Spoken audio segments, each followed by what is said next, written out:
Welcome to the Waking Up Podcast. This is Sam Harris. Well, today I am speaking with a guest who many of you may not have heard of. He is a clinical psychologist at the University of Toronto by the name of Jordan Peterson, who has become quite famous online recently for standing in opposition to changes to the Human Rights Code in Ontario, Canada, that have really direct relevance to him as a professor.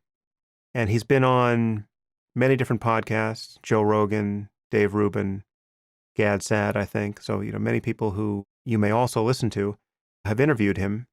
And he is actually, as I say at the beginning of this interview, the most requested guest I have had at this point by all of you. I can't tell you how many people have emailed me or tweeted at me demanding that I have Jordan on the podcast. And it's really in anticipation of us not talking about free speech, but about his beliefs about religion and its importance, the connection between religious truth and scientific truth, the importance of mythology. All of this is stuff that has come out in his other interviews, which many atheists and secularists have found both perplexing and inspiring. I've seen many atheists say that this, Jordan is giving the first construal of religion that I find hard to grapple with, that is interesting, that seems morally important and intellectually honest. So many, many of you have wanted to get the two of us together so that we could presumably butt heads on these topics. So I did invite Jordan on the podcast, and you are about to hear that conversation. And I am, as I say at the end, going to rely on all of you to figure out what happened, because from my point of view, we got bogged down on a very narrow point of more than just philosophical interest. We got bogged down on what it means to say that something is true or not. And to my eye, we didn't take that analysis very far because we immediately hit rather significant impediment and difference of opinion about what is entailed there. And I just couldn't get Jordan to agree on some facts that seem so basic to me that I was uncomfortable moving forward on other topics until we ironed that out. And it took more than 2 hours to get to a point where I thought, well, this is a good stopping point. We will see whether, based on the public reception to this, whether it is useful to move on to talk about morality and myth and religion and all the rest. I wanted to be my best self for the rest of that conversation, and I was running out of energy and patience there, so I decided to pull the brakes. But you now have 2 hours of me and Jordan butting heads on a variety of topics related to scientific epistemology, for lack of a better word. Please judge for yourselves how we did and what was going on there. It's not absolutely clear to me what we disagree about, but you'll hear me attempt to push really as hard as I could to get some answers there, and I really don't feel that I got them. So the fault could absolutely be mine, and I will rely on you to inform me of that. So I don't know where this is best done, perhaps on Reddit, but somebody bring my attention to what gets said here, if anything useful gets said in response to this podcast. These are all experiments in conversation. Now I bring you another one. Please enjoy my conversation with Jordan Peterson.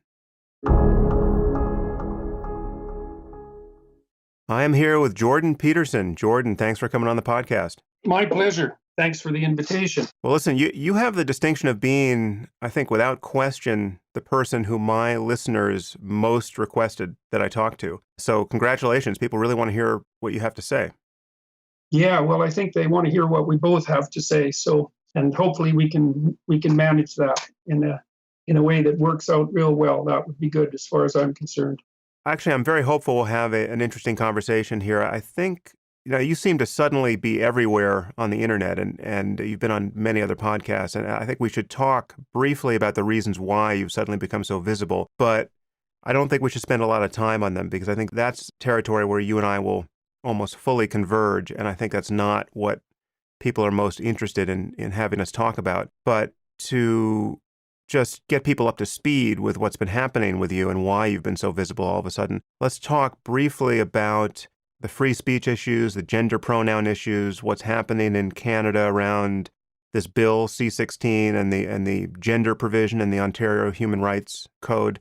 Just bring us up to speed there. And I think we should spend probably no more than 10 minutes or so there, and then we'll move on to areas where you and I may not fully agree. 10 minutes would be plenty. Yeah. Canada moved at the federal level to institute some legislation that on the surface of it seems more or less in keeping with the extension of human rights protection to different groups that's been occurring, say, over the last 30 to 50 years. This time they extended protection to gender identity and gender expression. The first problem with that, although by no means the worst problem, is that gender expression is not a group.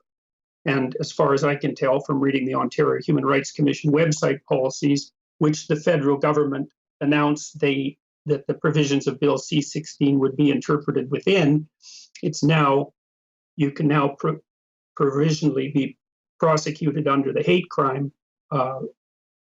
legislation federally for criticizing someone's choice of fashion. And I'm not being cynical about that. That's the Ontario Human Rights Commission policies describe gender expression as the manner in which people present themselves while doing everyday activities like shopping, through their choice of clothes and dress.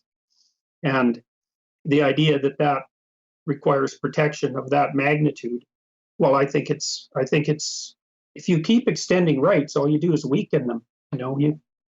Rights are one person's rights are another person's responsibilities. And anyways, that's not the worst of it. The worst of it is that the code, the Ontario provisions, which are like lurking behind the federal law and are already law in Ontario, require the use of these so-called preferred pronouns if someone requests them. And I have a variety of objections to that, the most fundamental of which is I believe that the manufactured pronouns, the Z and the Zer and the 50 sort of variants of those are... Just for a moment, describe what you're referring to there, because I think even among my audience, this is an arcane topic. What are these manufactured pronouns? Well, it's dogma, I would say, among the radical left that gender is a social construct and that there are multiple variants of gender identity. And some of those don't fit neatly into male-female classifications. The legislation says that people can inhabit any position on that spectrum or not be on the spectrum at all between male and female, which, of course, I find that particular claim essentially incomprehensible. Anyways, the theory is that people who are non-binary, which is the terminology, are entitled to be referred to by pronouns other than he or she, which include they, which would, I suppose, be the most moderate compromise, and then a host of other pronouns that have appeared basically out of the void over the last 10 years, including words like Z and Zer and her, which would be HIR, and them. And there's like 70 different sets of them. Right. And there's no agreement whatsoever on which ones should be used. And none of them have entered popular parlance because they are bad solutions to the problem. And the legislation nonetheless necessitates their use. And this is the first time that Canadian government has moved to make a particular kind of speech content mandatory. There are certain limitations on speech, although not very many of them. But this is the first time out of the commercial realm that the actual contents of speech have been made mandatory. And my particular objection to this is that I believe, and I think I have good evidence for believing, that these made-up pronouns, these manufactured pronouns, are part of the lexicon of the radical postmodern / neo-Marxist left, and it's part of their general agenda to occupy the linguistic territory that we use for common parlance. And I don't like their philosophy. In fact, I regard it as reprehensible, to say the least. And because of that, I'm not willing to cede linguistic territory to them, certainly not by being forced to use ideologically saturated as an ideologically saturated lexicon. And so I said I wouldn't do it. I made a video, 3 videos actually, complaining about, let's say, criticizing Bill C-16 and the background legislation, which also, by the way, makes employers responsible for any word that their employees utter that causes anyone any offense, intended or unintended, whether or not the employer knows that that utterance occurred, which seems to me a little bit on the draconian side, but I think is in keeping with the same philosophy, which is by no means pro-business. And there are other elements of what's going on in the background that are equally reprehensible. Ontario has set up social justice tribunals. That's their technical name, which gives you some insight into their purpose and into their staffing. One of those is the Ontario Human Rights Commission, and they've basically decided that they have the right to suspend normal legal and judicial procedure, and that they can more or less ascribe to themselves whatever powers they choose, and that's written in their policy statements. And so I'm not very happy about any of that. And so also at the same time, the University of Toronto made it mandatory for their human resources employees to undergo unconscious bias training against racism, which is also something, again, that I don't believe the science for documenting unconscious bias is anywhere near advanced to the point where it should be used as a diagnostic indicator of the potential prejudice of entire classes of people. I don't think there's any question that the tool is too weak to do that, certainly by the standards of appropriate psychometric tests. And there's certainly no evidence that these training programs that are popping up anywhere do any good with regards to prejudice, and a fair bit that they actually make it worse. Right. So anyways, I made 2 videos, posted them on my YouTube channel. Mostly, I did it fairly late at night, and I was just trying to think this stuff through, to get it straight in my head and to lay out the argument. And well, the response to them was absolutely insane, really. There's 180 separate newspapers articles written, and 2 protests at the University of Toronto, and I received 2 warning letters from the administration, and a letter of censure from a number of my fellow academics and postdocs and graduate students at the University of Toronto. And it was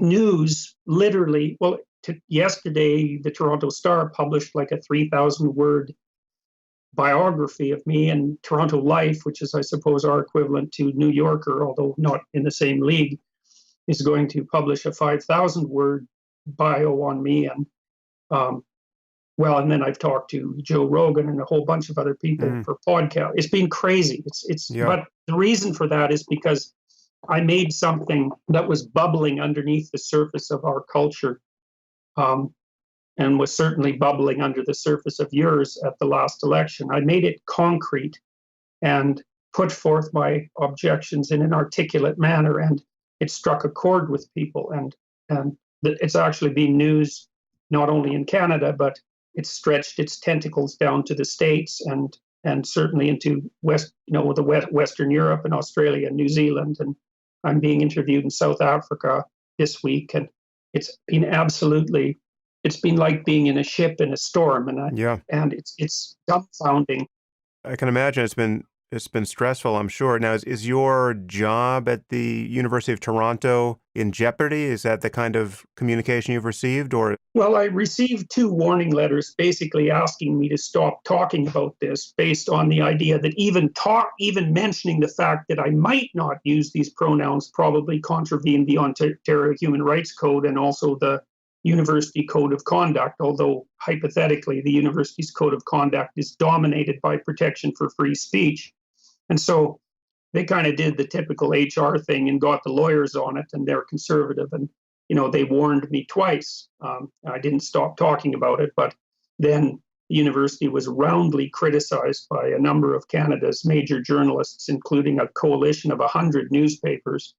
And they got a lot of bad press. The press actually turned in support of me quite hard about 2 weeks after this started, when they started to investigate what I was talking about and found out that I actually knew what I was, that my claims weren't exaggerated by any stretch of the imagination.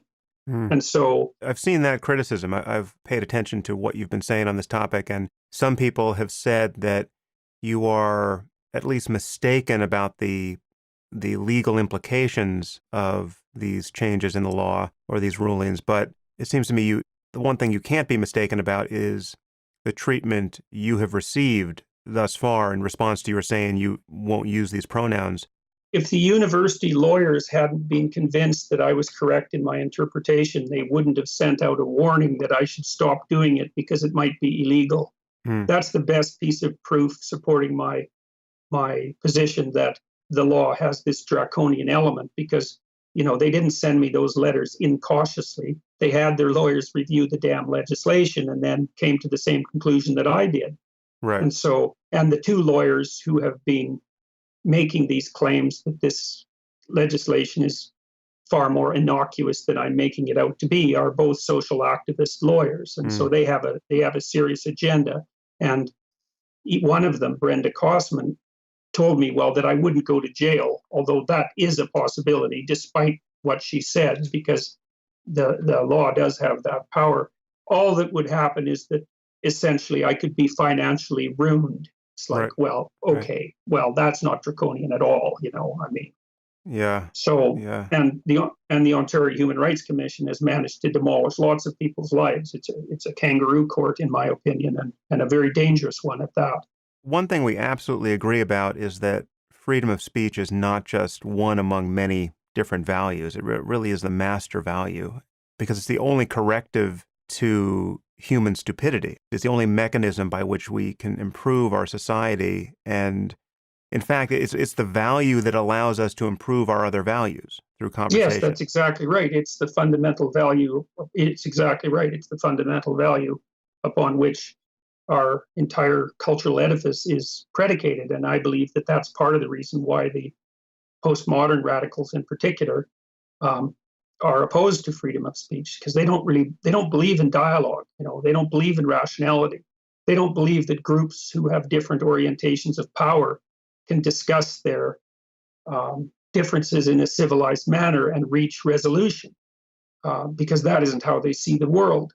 That's how modernists see the world, but postmodernists don't believe any of that, and they seriously don't believe it. It's not a facade or it's a very entrenched part of their philosophy. So that's partly why they don't like to, why they block speakers who oppose their views from campus, and why they're perfectly willing to shut them down, and why they don't, why they have no platforming policies, which is basically the decision not to let anyone who holds alternative views have a forum even, and it's because they don't believe in rational dialogue and the possibility of reaching a solution through it. There's something, at least on its face, so wrong-headed about this pronoun campaign that it makes me feel like I don't understand something about it. Well, you don't. There's something more nefarious lurking at the bottom of it. And you see, in Canada, I know that you're not a social constructionist. I know that you, like Steven Pinker, believe deeply that human behavior is profoundly influenced by its underlying biological substrate, which is another view that we share. But Canada has now written a social constructionist view of human identity into the law. So it's illegal, it's legally, it's illegal, at least in principle, to claim that biology has anything to do with gender identity, or that Right. biology and gender identity have anything to do with gender expression, or that any of those three have anything to do with social orientation in a causal manner. Right. And that's written into the law. So what the social justice warriors are going to do next is to go after the biologists. And, they did that with E.O. Wilson already back, 30 years ago. And they're doing it in Germany right now.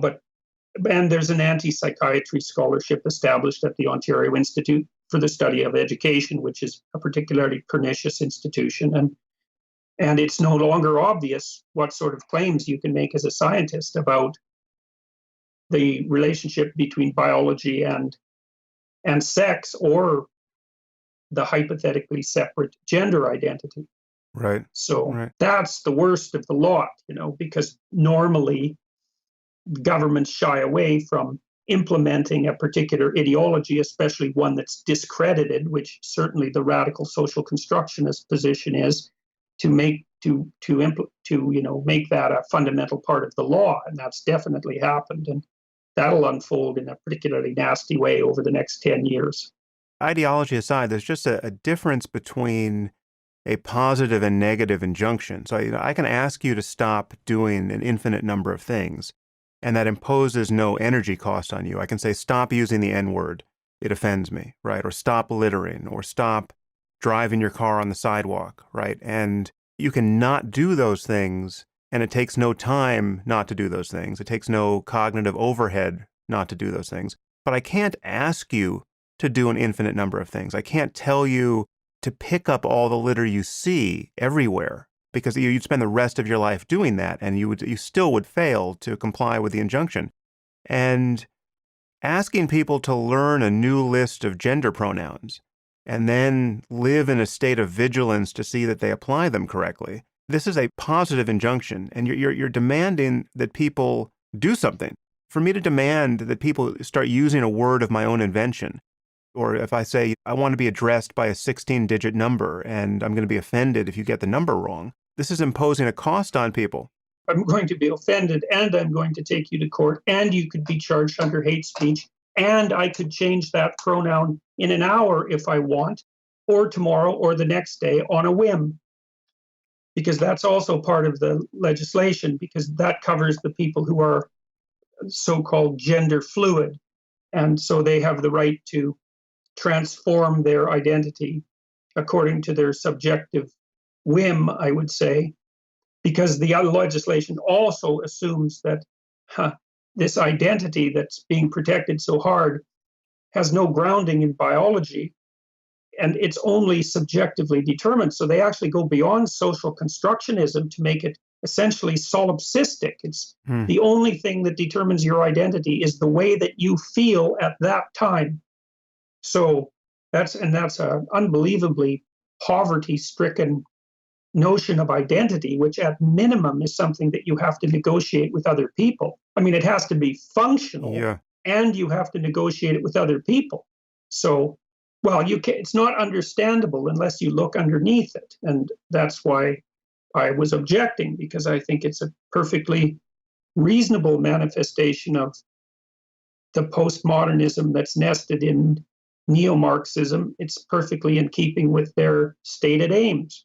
So, and those aims are not, if you are an admirer of Western culture, at least the good parts of Western culture, then you're the enemy of the postmodern / neo-Marxists. They're opposed to absolutely everything you believe. We're going to get into that territory, I would imagine, by another route. So I don't think there's more to say here, because I think we probably agree about everything. I'm obviously not a lawyer. I'm certainly not a Canadian lawyer. So if there's any way in which we're getting some of the legal details wrong, I offer a blanket apology. But in terms of the belief that biology doesn't significantly determine gender or sexuality, or the wisdom and utility of inventing new identities and demanding that everyone keep track of them in perpetuity. I mean, I think you and I more or less totally overlap there. So I think we should just move No, on. you better not. You better not come to Canada and have that Yeah. discussion then. Yeah. Well, I mean, it's been bizarre to see some of these encounters you've been having, but this is why you've suddenly become so visible to people. And it's very interesting to see that this is how it's manifesting. But we have bigger, deeper, more perennial fish to fry. I think we need to talk about religion and science and atheism and the foundations of morality, things like meaning, your interest in mythology, your fear of nihilism. Let's get into all of that. I think you and I share some fundamental concerns and we feel a similar kind of urgency. I think it expresses itself in slightly different ways and different ways of talking, but we feel an urgency that our fellow human beings get certain questions right. But I think we probably disagree about some fundamental matters and whether those will be, in the end, a matter of semantic difference and can be pushed to the periphery or not. I think that remains to be seen, but I think it will be interesting to talk about these things. Yeah. Well, one of the things that I thought I might do is pursue the tack that you're not enough of a Darwinian, which I thought would be quite comical, because I've often thought the same about Richard Dawkins. But I would like to point out some of the things because I read a fair bit of what you've written now. It's not by no means comprehensively, but I think I've come to understand your central claims, and of course they're very powerful because you're an advocate for materialist rationalism, essentially, I would say, with a bit of spirituality on the side. And materialist rationalism is an unbelievably powerful tool, and it's very coherent. And so I address the topic with trepidation because, it was certainly the case that the philosophical doctrine to which you adhere has transformed the world and has posed an unbelievably potent threat, let's say. That's one way of challenge, that's better, to traditional views of the world. So, but there are some things that we share in common that maybe we could start with. So, and you tell me if I've got any of this wrong. I think a good starting point is this. It actually leads directly into this claim about not being Darwinian enough, but it's the concept of truth. I've heard you say in a variety of ways that religious truth isn't scientific truth, and that the difference here is that science tells you what things are, and that religion tells you how you should act. So let's talk about that, and I think that does connect to this Darwinian concern of yours.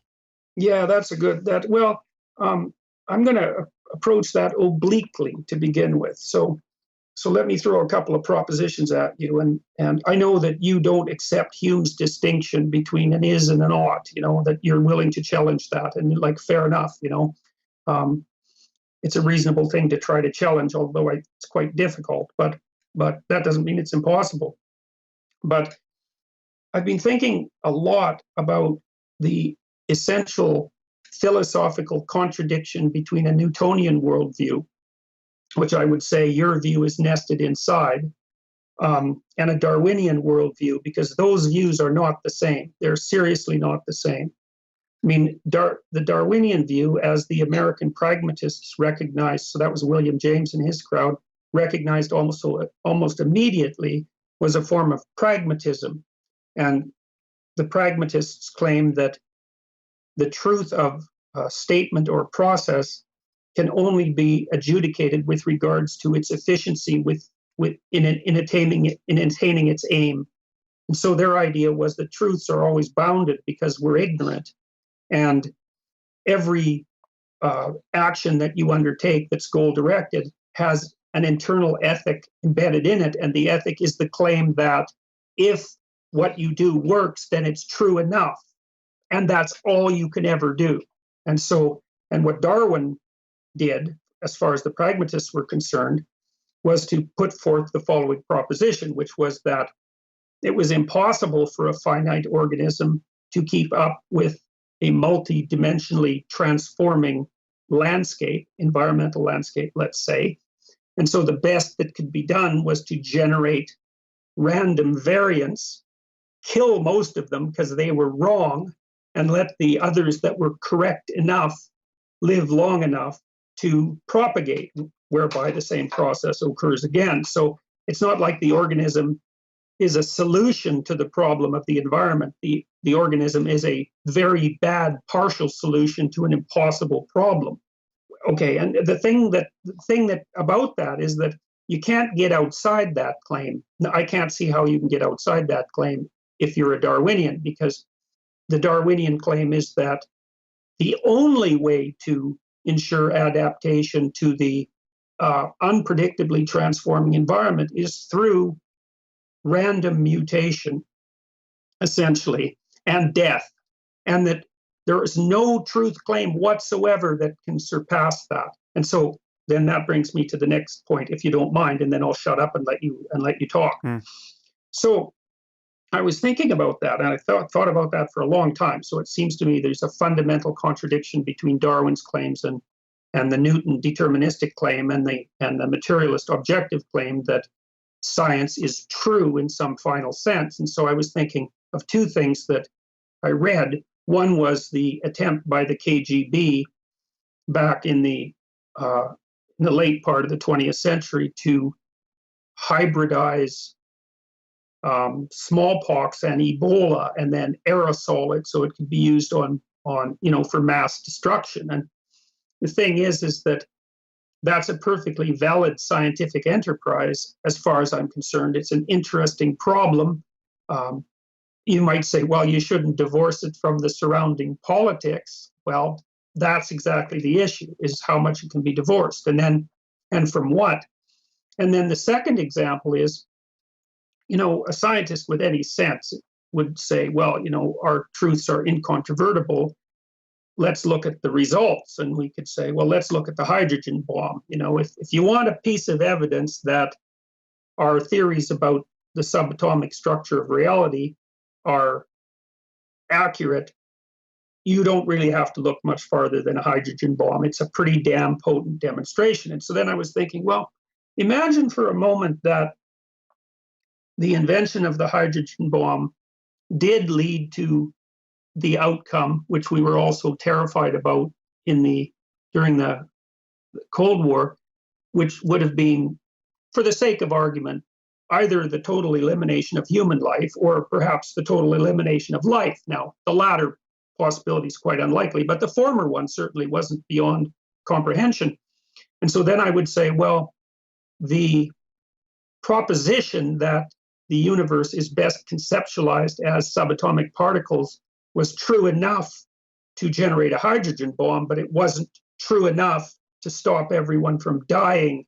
And therefore, from a Darwinian perspective, it was an insufficient pragmatic proposition and was therefore, in some fundamental sense, wrong.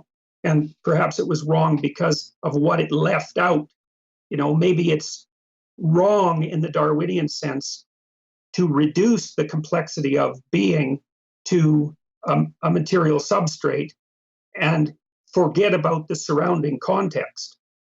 So, well, those are two examples. And so you can have a way at that if you want. Yeah, okay. So there are a few issues here that I think we need to pull apart.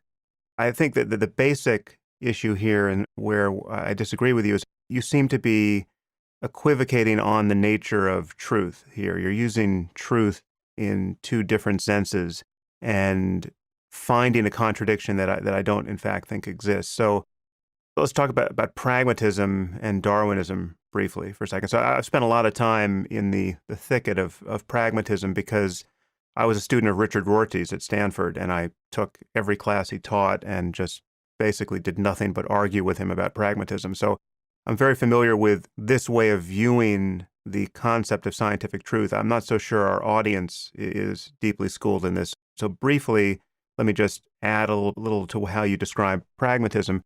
And this is, Rorty was one of the leading lights of pragmatism, as you know, so his view may be slightly idiosyncratic, but it was fairly well subscribed among pragmatists, and he was influenced by Dewey, and he linked his view in some similar ways to to a Darwinian conception of truth, but not quite the way you're doing it, seems to me. In any case, the idea is that we can never stand outside of human conversation and talk about reality as it is or truth as it is. We never come into contact with naked truth. All we have is our conversation and our tools of augmenting our conversation, scientific instruments and otherwise. And all we really have, the currency of truth, is whatever successfully passes muster in a conversation. So I say something that I think is true, and it seems to work for you. We're playing a similar language game, and some people disagree. They criticize what we are claiming to be true, and we go back and forth. And all we ever have is this kind of ever-expanding horizon line of successful conversations that allow us to do things technologically that are very persuasive. So as you say, we can build hydrogen bombs. And so the conversation about the structure of the atom, at the very least, the conversation about the amount of energy hidden in the otherwise nebulous structure of an atom, that becomes, very well grounded in facts that we all can agree are intersubjectively true. Yeah, well, that seems to weaken the claim that it's just within language, which is kind of a postmodern claim too, because it's very difficult for me to believe that the hydrogen bomb is what it is just because we agree what it is in conversation. It Absolutely. immediately reflects a world outside of language. That doesn't mean we get permanent and omniscient access to that world, but it's more than language as far as. So maybe I'm misunderstanding Rorty or.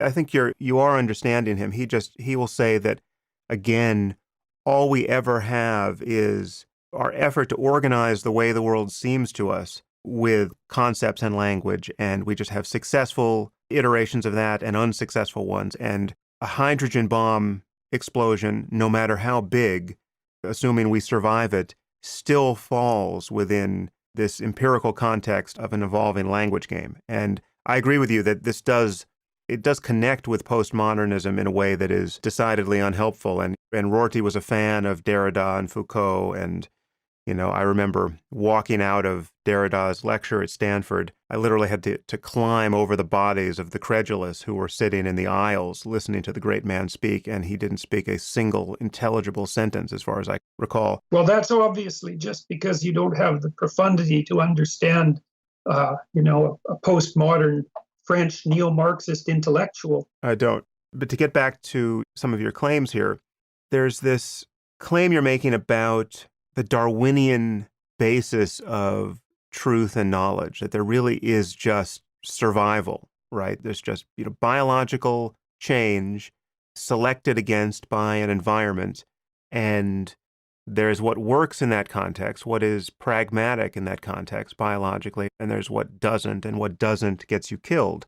Yeah. Now, obviously, that picture of how we got here is something that I agree with. Right. But our conception of truth and our conception of truth in general and scientific truth specifically, and even of Darwinian evolution within that subset of truth claims, that is not functioning by merely Darwinian principles. And this just goes to... Right, but that could be an objection to its validity. Like, there's no reason to assume, and don't get me wrong, like, I'm perfectly happy with science. I'm a scientist, and but there's no reason to assume that our view of the world, our current scientific view of the world, isn't flawed or incomplete in some manner that will prove fundamentally fatal to us. As a working assumption, we can decide not to worry too much about that, and that's fine. But yes, I agree, and more fundamental than that, and I think this is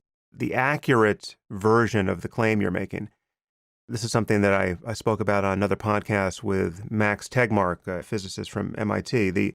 There is just the fact that within the Darwinian conception of how we got here, there's no reason to believe that our cognitive faculties have evolved to put us in error-free contact with reality.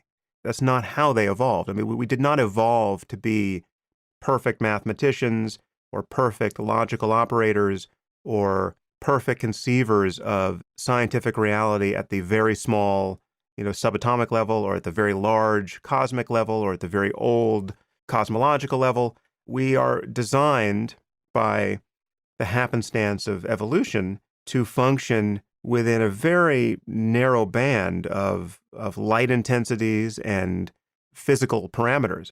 The things we are designed to do very well are, recognize the facial expressions of apes just like ourselves, and to throw objects in parabolic arcs within 100 meters and all of that. And so Right. the fact that we are able to succeed to the degree that we have been in creating a vision of scientific truth and the structure of the cosmos at large that radically exceeds those narrow parameters, that is a kind of miracle.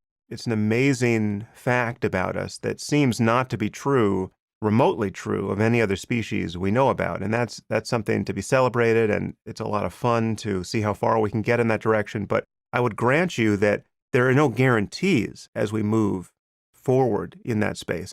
And in fact, we should be skeptical about how easy we can have it in this space. Yes. One thing that Max Tegmark said, which I thought was fascinating, he goes one step further than I had tended to go along these lines, where he said that we should expect, as just based on accepting the logic of evolution, we should expect that we will have our common sense intuitions frequently and really incessantly violated by what we discover to be true about the nature of reality through science. Yeah, what we discover scientifically to be Yeah. true about the nature of reality. Yeah. Well, so partly I made the case that I made to indicate to you and the listeners where I'm starting from in some sense. So I think it's not unreasonable to assume that you're making the metaphysical claim in some sense that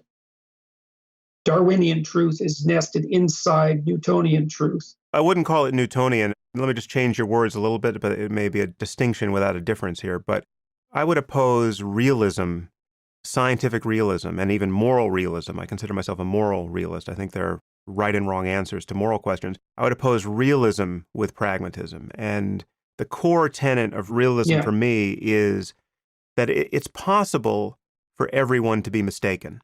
It's possible for there to be a consensus around truths that are in fact not true.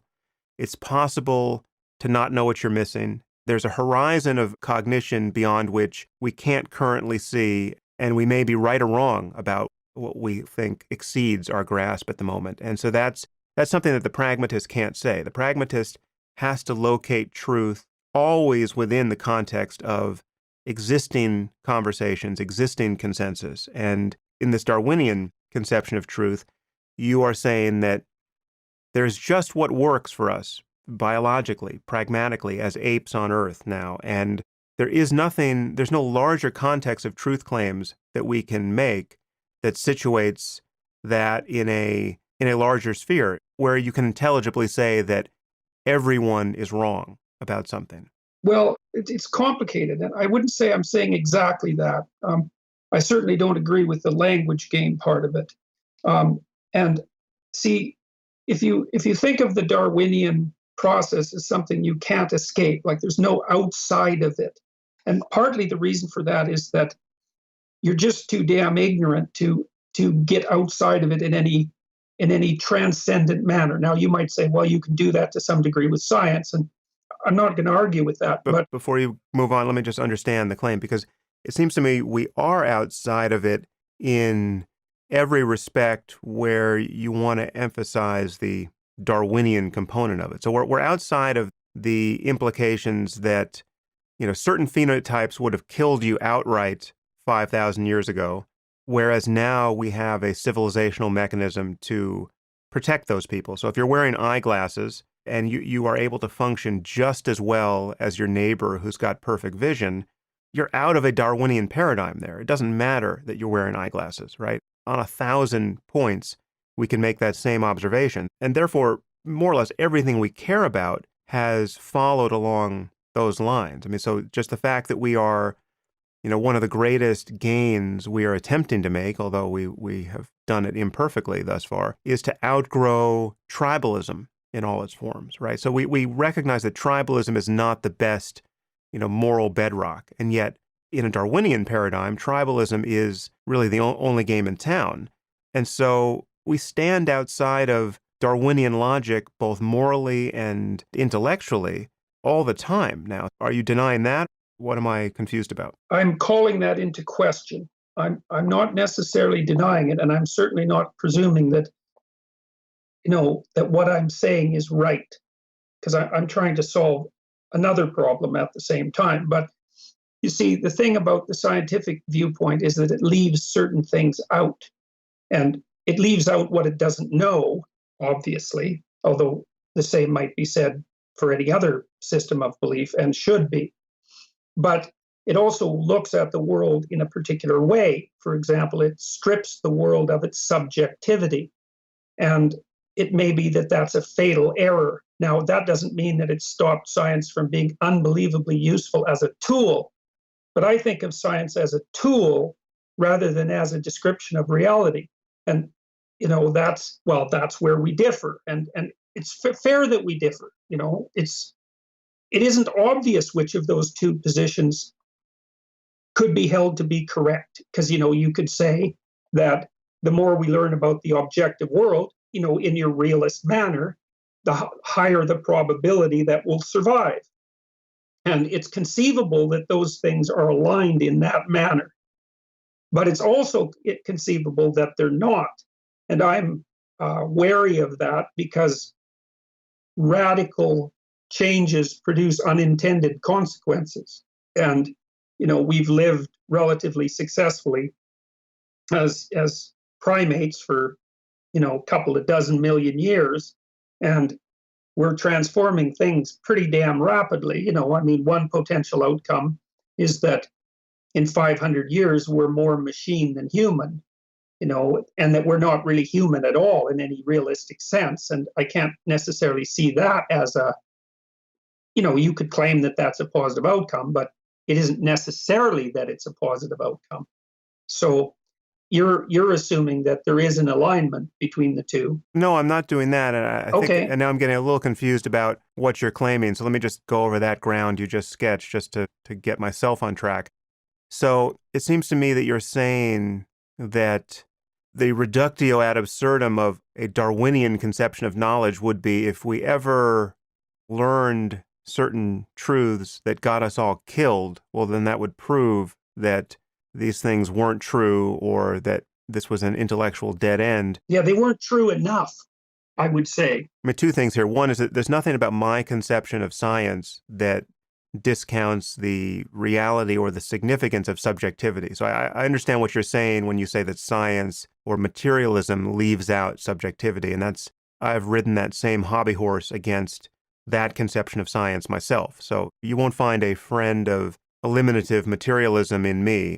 That's just not how I think about the human mind. Well, do you think that that's true of your views on consciousness? Because that's another place where I would say we radically disagree. Yeah, well, I don't know that you understand my views on consciousness if you think that, but we can get there. I think there's a subjective dimension of reality that is undeniable. In fact, I've said, for instance, that consciousness is the one thing in this universe that can't be an illusion. It's the only thing that you can be absolutely sure exists at this moment, in the sense that I actually like another claim that you make better that's related to that. I think the one thing, and this is, I think, part of your fundamental ethical metaphysics, and it's a point on which we agree, I believe. You are very concerned with, let's call it pain, for lack of a better word. And, one of the conclusions that I've reached, which is, I think, in keeping with what you just said, because it necessarily involves consciousness. But so let's call consciousness a reality. But then I would say that the most undeniable form of consciousness is acute agony, because no one doubts that, not if you watch them act. And that's one of the criteria by which I judge whether or not someone believes something. So if people act out something uncontrollably, then I'm convinced that they believe it, regardless of what they think they believe. And I think it's for that reason that so many religious systems start with the same metaphysic, which is life is suffering. That's the ultimate reality. And that's associated with consciousness, certainly. But it's more precise than that, because maybe you can doubt whether you're happy, but it's very difficult to doubt that you're in agony and have that actually work.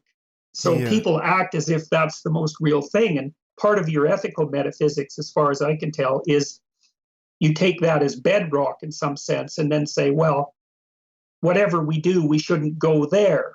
And there's in a way, the way that I think parallels that, except that you posit well-being as the opposite, let's say, of suffering.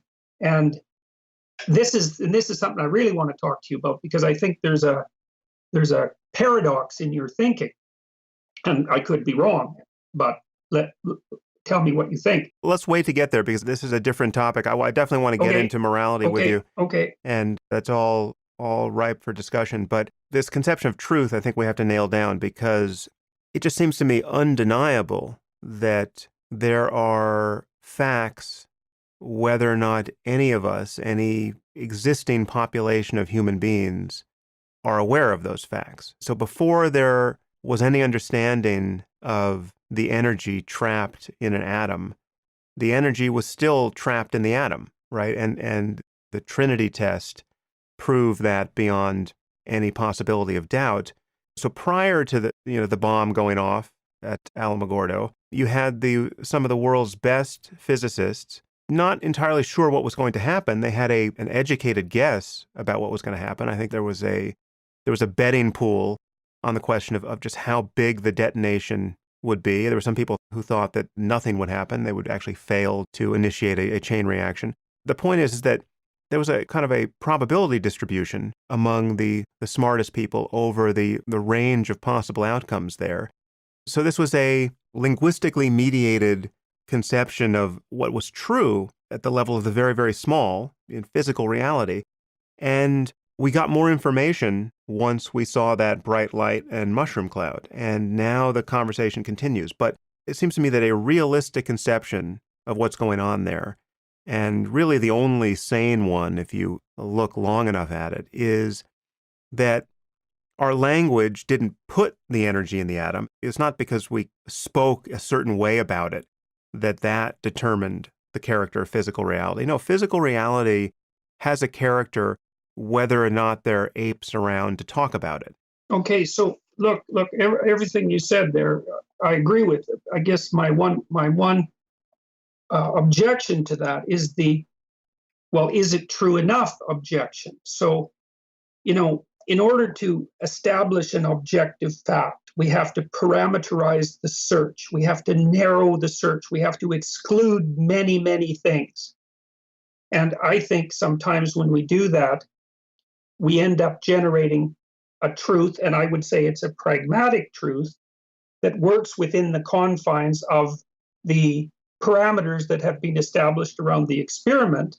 But then when launched off into the broader world, much of which was excluded from the theorizing, the results can be catastrophic. And I would say that's akin to the problem of there's operationalization, right, where you reduce the phenomena to something that you can discover and discuss scientifically. And then there's generalization back to the real world. And one of the things that you see happen very frequently is that the operationalization succeeds, but the generalization is a catastrophe.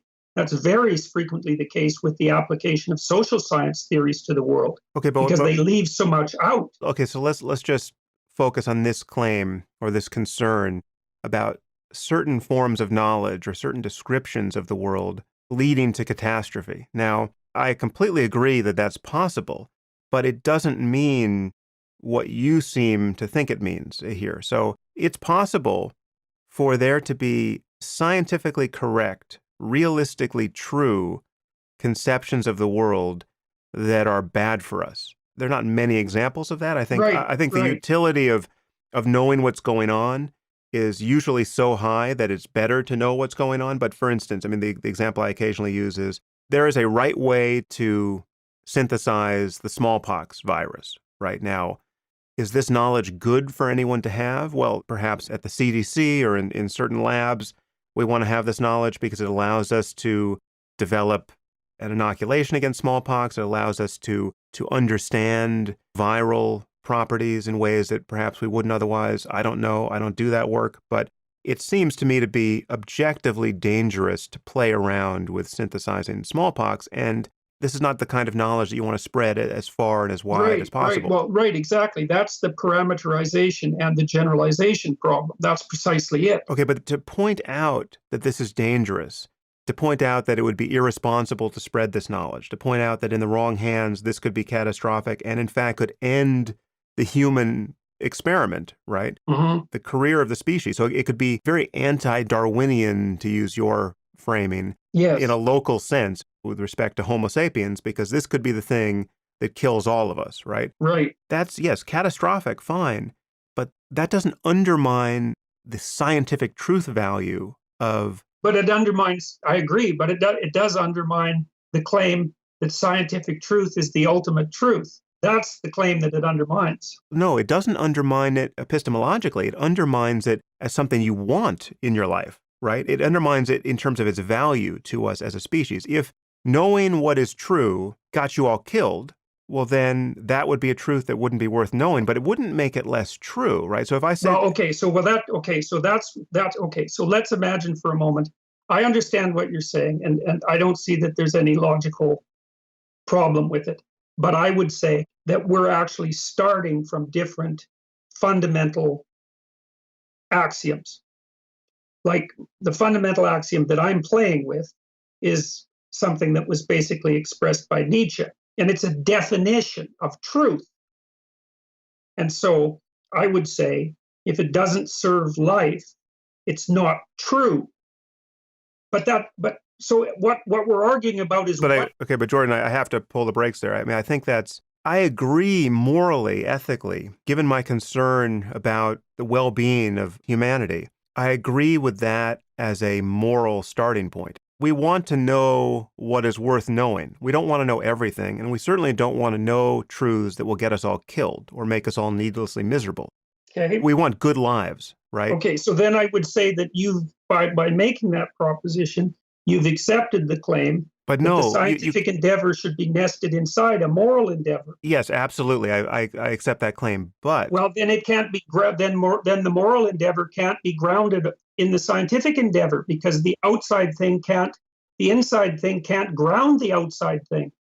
It's logically not possible. I would disagree there, but let's talk about that when we talk about morality, because I think that's a great conversation to have. But here we're getting bogged down on the concept of truth. I think you can't have a concept of truth that is subordinate to well-being. You want well-being, I will grant you that, and my definition of well-being is quite expansive, and it just remains to be discovered what in the end will conduce to the greatest flourishing of minds like our own and minds beyond our own. As you say, when we integrate ourselves with our supercomputers, who knows what beauty we'll experience and what meaning will be available to us. I'm interested in all of that, and I want us all to survive, and I don't want to be annihilated by true facts that were dangerous to know. But it seems to me then, correct me if I'm wrong, but it seems to me, and believe me, this point I'm pushing is part of the reason that I got to where I got. It's exactly this issue, because I realized that it was necessary for our attitude towards science to be nested in something else, which was a higher moral conception. And if I'm not mistaken, you just made the claim that, if there are scientific things that we could mess with that might destroy us all, it would be better if we didn't. Okay? Yes, but by what standard? We will get there, but they will be no less true. You clearly have to have a conception of facts and truth that is possible to know, that exceeds what anyone currently knows and exceeds any concern about whether it is useful or compatible with your own survival even to know these truths. Okay, well then I would say that I don't think that facts are necessarily true. So I don't think that scientific facts, even if they're correct from within the domain that they were generated, I don't think that that necessarily makes them true. And I know that I'm gerrymandering the definition of truth, but I'm doing that on purpose because I'm trying to nest truth within a Darwinian framework, which I think is a moral framework. And I think that the logic of your argument about morality is going to push you in the same direction, inevitably. You're choosing, following Nietzsche here, you're choosing to use the word true. You're choosing to freight it with some moral concerns that will make it very difficult for people to understand what you mean and for you to understand what they mean when you use truth as a synonym for, as you just said, correct. A fact may be correct, but it's not true. Right. It seems to me this is counterproductive, and you lose nothing by granting that the truth value of a proposition can be evaluated whether or not this is a fact worth knowing or whether or not it's dangerous to know. No, but that's the thing I don't agree with, because I think that that's the kind of conception of what constitutes a fact that does in fact present a moral danger to people, a mortal danger to people. And I also think that that's partly why the scientific endeavor, as it's demolished the traditional underpinnings of our moral systems, has produced an emergent nihilism and hopelessness among people that makes them more susceptible to ideological possession. I think it's a fundamental problem. And I do believe that the highest truths, let's put it that way, the highest truths are moral truths. I'm thinking of that from a Darwinian perspective. I want to get there with you because I think Yep. that that's the center of the bullseye, but we have to nail down some epistemology here. So I will state a few Or things. even some ontology. Yeah, so I just want to make a few claims which I think are unobjectionable, and I can see whether we're on the same page here. Yeah. I'm going to probe you from my epistemology to yours. It seems to me that I can make statements about reality which neither of us can judge to be true. We just don't have the tools, or we're not going to take the time to do it.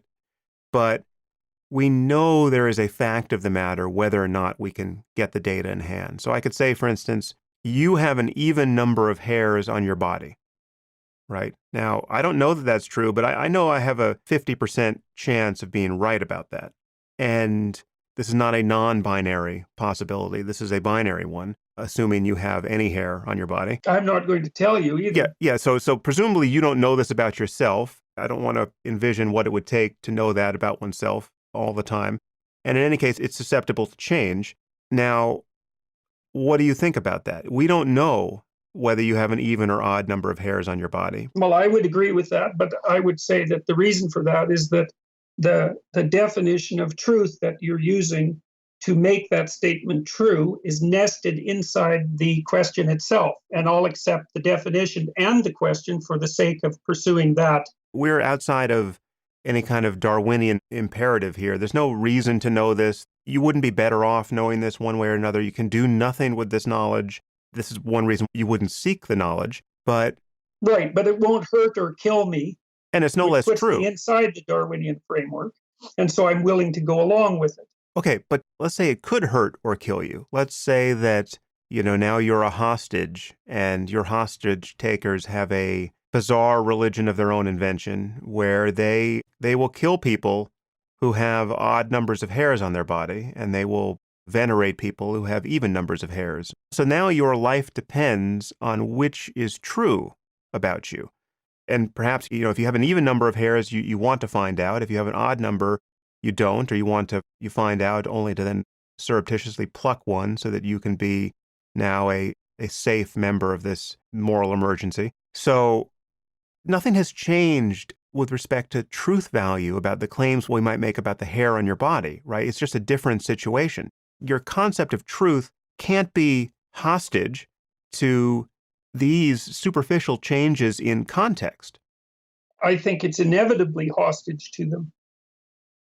I don't think you can help it be hostage to them. I think that even the choice of what you're interested in as a scientist is subject to contextual factors that are part of the parameters within which you ask the question. Jordan, what does that mean in this context? So I'm talking, again, this is a bizarre example that just, may seem strange to talk about for any length, but I think it reveals, at the very least, an awkward commitment to revising our language. I think what it means technically is that the only final way of sorting out whether a scientific claim is sufficiently true is through Darwinian means.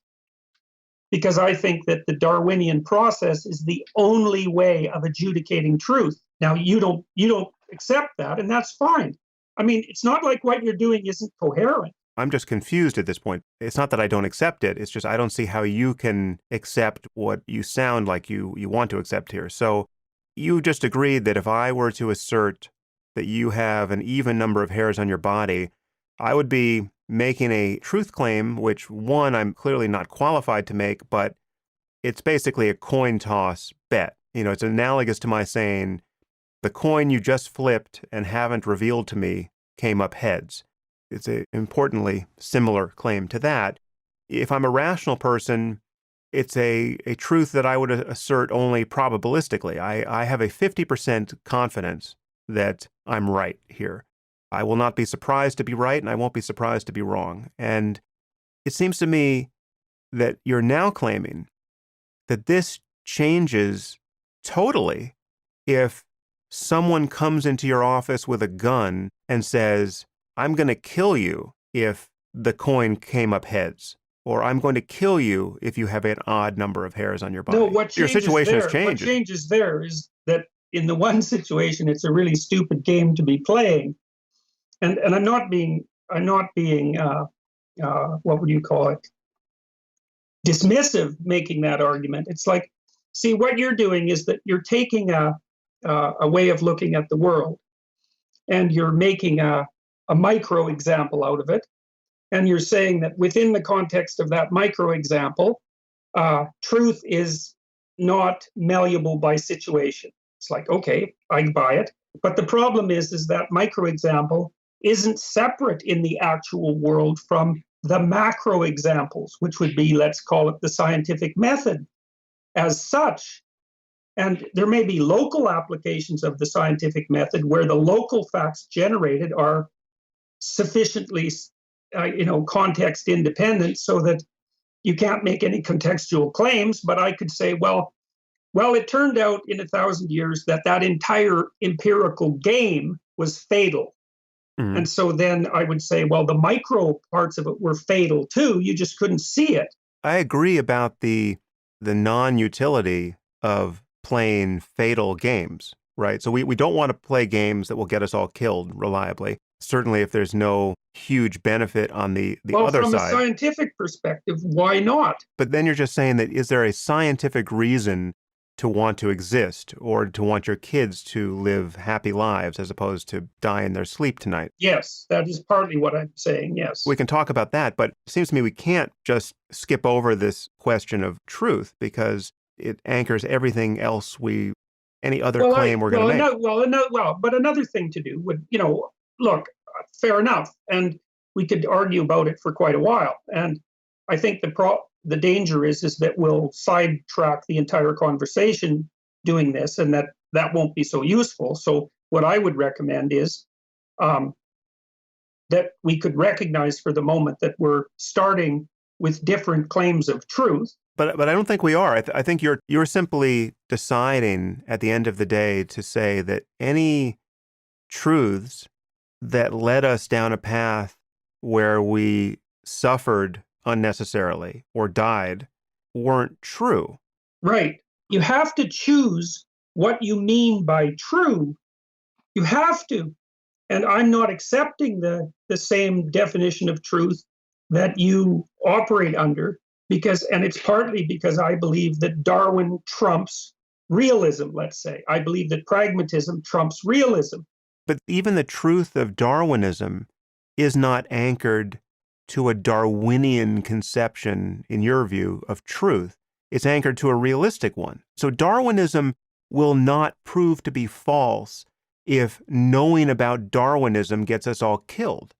That's entailed in your claim. Darwinism would bite its own tail there and disappear.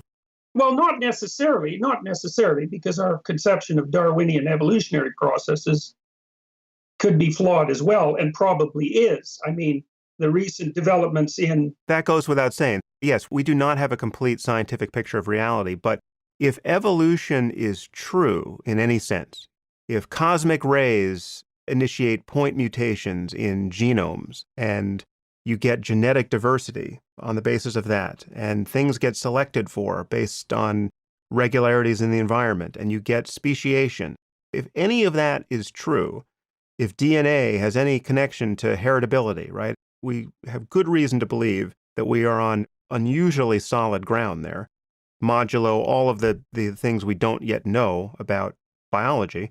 If any of it's true, it's not true in this sense that you are describing Darwinian truth. Let's just stipulate that knowing all that about ourselves, knowing about evolution, knowing about molecular biology, in 25 years, that will allow us, based on perverse social changes that are kindled by that self-knowledge and technological breakthroughs, synthetic biology that are empowered by it, we will annihilate ourselves. If Martians came down and had to assess what went on here, the honest description of what happened is we have a species of apes that understood something about evolution, and it was fatal to them. Let's just say yeah. that's true. Okay, if that's true on your analysis, we would then have to say that evolution wasn't true. No, we'd have to say our theory of evolution wasn't true. But if you then had to look at the ways in which it was false, Yeah. you wouldn't be able to find any way it was false up until the moment it killed us. Oh, that's possible. That's possible. And I think you're making a subtle and useful point. I mean, because you're playing with the idea of nesting again. It's like Darwinian theory nested in a realistic worldview, or is it the other way around? And you're making the claim that the Darwinian theory is a variant of realism theories. It's a good claim. But it has to be this way because just imagine two counterfactual situations. Well, okay, here's a way that it might not be true. It might be that the world of selection, let's call reality that which selects. And so let's say that our scientific theories bear some approximation to a description of that which selects, and that informs our Darwinian theory. Those could all be in sufficient error so that they're fatal. I think, see, when I think of reality, see, you think of reality, that I believe, this is what I meant by a Newtonian view. You think of the world of reality like a materialist realist. And I think of reality as that which selects. And those things aren't the same, because the materialist realist description of that which selects is very insufficient.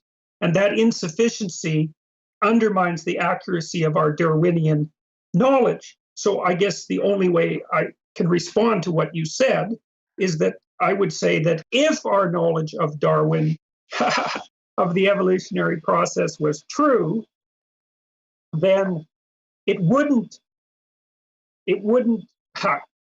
be fatal. Now that's a strange claim, and I'm not sure that it's true, but I think it might be. I think that because let's say that our theory of the genesis of life and the genesis of the world and all of that became comprehensively accurate. I would say that we would find that would give us a place in the world that would bolster our probability of surviving rather than undermining it. And I guess that's partly because, and this is another claim of faith, I suppose, but when we're starting to mess around with the definition of fact and true, you get down to the place where you have to make axiomatic presuppositions. I would say that reality is not opposed to our existence. I need to break in here, Jordan, because I just think you're not noticing the price you are paying for redefining a word like truth. And, ironically, it's probably even a steeper price than what these gender pronoun maniacs are attempting to pay for asking that everyone use their favorite word to describe their identity. Truth is a bedrock conception. It's not just a scientific one. It's a journalistic one. It's an interpersonal one, and it is Okay, good. Well, let's flip to that. it's that to which our very sanity is anchored. And I think you Well, tug at okay, this but anchor at your peril. right, definitely. Believe me, I'm perfectly aware of that. It's put me in peril many times. But I would also point out that people were getting along just fine without an empirical conception of the world for millions and millions of years, and animals still manage it. So they're obviously operating on some level of representation of reality that doesn't require articulated empirical investigation. It's possible to survive without having a clear notion of truth, but it's probably not possible to be reliably understood in a conversation about scientific reality or the relationship between mind and matter or anything else that we're trying to talk about here. And so let me just point out a few things. It seems to me what you're doing here is you are marrying the concept of truth, which is an epistemological one, also to the concept of goodness. And maybe you want to freight it even more with the concept of beauty. You're going to fuse truth and goodness and perhaps even beauty together as this kind of jewel that can't be spoken about in its terms of its separate parts because they are fused now. But this creates a few problems. So for instance, if you are going to talk about truth as being inseparable from goodness, and goodness being a matter of what happens in the end, but we never really reach the end necessarily. We're just moving forward in time. So what happens here is we'll have all of these descriptions of reality and ways of talking about it and things we can do technologically on the basis of this advancement in our conception of things. All of that can be going forward quite nicely. All of it can seem true and beneficial and tending toward the good. But then something happens, which on the basis of what we know and what we perhaps only dimly understand, just winds up killing us, right? And then what you now have to do is go back in time and say all of the things we had good reason to believe were true weren't because of this fatal episode at the end. And then if you had a separate population of people who believed all the same things, but because of some contingent difference in their situation, those truths, now in scare quotes, those truths didn't wind up killing them, but they went on to flourish perfectly by their light. Well, then I would say that the contingent difference that you're describing would be significant. It's clearly significant for their survival, but how can it be significant for the truth? I mean, it could be just as... I don't accept the proposition that a contingent event that wasn't related to definitions of the truth could produce the divergent outcome that you propose. I just gave you one. I mean, granted, it's a cockamamie example, but it's... Yeah, I know, but that's the problem. Take my terrorist. We could put you in a situation where knowing something or not knowing something would get you killed. And yet, the fact that it would get you killed doesn't reach into the truth value of the statement. If there's someone going around Toronto killing people for not being able to name all the U.S. presidents in sequence, and let's say he's wrong about what the sequence is. So if you give him a sequence that is in fact inaccurate, that is untrue, but it works for him and you survive, it doesn't make it true, right? I mean, you need a concept of truth that flows through. It makes it true enough to survive. Yes, it makes it useful. It's a good thing you got the wrong sequence, but I did tell you at the beginning that I was a pragmatist nested in Darwinism. And look, and I've got one more thing here. You know, you dragged me down this pathway claiming that I'm going to run into all sorts of trouble by conflating truth and beauty and goodness. But you're doing exactly the same thing when you claim that there can be a scientific basis for morality. You're just inverting the causal order. I'm doing it from a pragmatic perspective, and you're doing it from a scientific perspective. But it's not pragmatic. Well, I think it is, because I don't think that you can come up with a moral conception that isn't pragmatic. You think you can, but I don't think you can. So, I'm not. It's not like you don't put your arguments forward with power and coherence. They're powerful arguments, and I'm not saying that I'm right. You are saying that you're right in the sense that you're not persuaded by the argument here. It seems to me that you have to grapple with this, or at the very least, I need to move forward knowing exactly what you're claiming here. And I don't believe that I do. So I just want to come back to this example that I just stumbled upon, which seems to me to get at the issue nicely. If you were in a situation where someone asked you to rattle off the sequence of U.S. presidents, and you rattled it off, swapping the order of a few, but that were the perfect order to keep you alive because now you're in the hands of some evil genius who himself is confused about the order of U.S. presidents, and he will kill you if your order is divergent from his. Well, then it seems to me that you have to be able to say that that was useful, right? You survived, but in fact, the order you have of U.S. presidents is wrong. It was wrong, but useful. The flip side is also true. I'm perfectly willing to say that. But I said already that you can set up micro examples where the claim that you're making is valid, but I'm not concerned with the micro examples. I'm concerned with the macro examples, the totality of the theory of fact and truth. The macro example is no different. So if we take the macro example where you take all of molecular biology and all of science and all of human history, summating to a moment where some nefarious person synthesizes smallpox on the basis of an accurate understanding of how to do that, not an inaccurate one, right? Accuracy here is just a fudge word I for would truth. say that our science was insufficient insofar as it didn't manage to deal with the fact that we have nefarious scientists. Sure, it's insufficient right, but that's a big problem. Okay, it's a big problem. problem. So you say it's the biggest problem. That's factually true, and I would say, yeah, it's factually true insofar as it goes, but it wasn't sufficiently true to solve a fatal problem, which would be the problem of the nefarious scientists. So it was deeply flawed despite its local applicability. Deeply flawed in its, let's say, the way we used it, morally. We didn't know enough to correct for human stupidity. Right, exactly. Yeah, so we want to know more. That's it, exactly. But none of its falsity migrates back to the biology that described smallpox. You can't then say, well... Sure, I could. I can say, well, you shouldn't have been looking at the biology of smallpox. Sure. You should have been solving the problem of nefarious scientists. Okay, but that's just to say that certain truths weren't worth knowing, or they were dangerous to know, or dangerous in the wrong hands. But what you seem to have been saying, and now I feel like we may be seeing dry land here, what you seem to have been saying, which I think you probably are not saying or don't want to say, is that the conception of truth local to the smallpox virus has to be rewritten there because it turned out not to be useful. It turned out to be fatal to us. Yes, and it's partly because of the narrowness of the...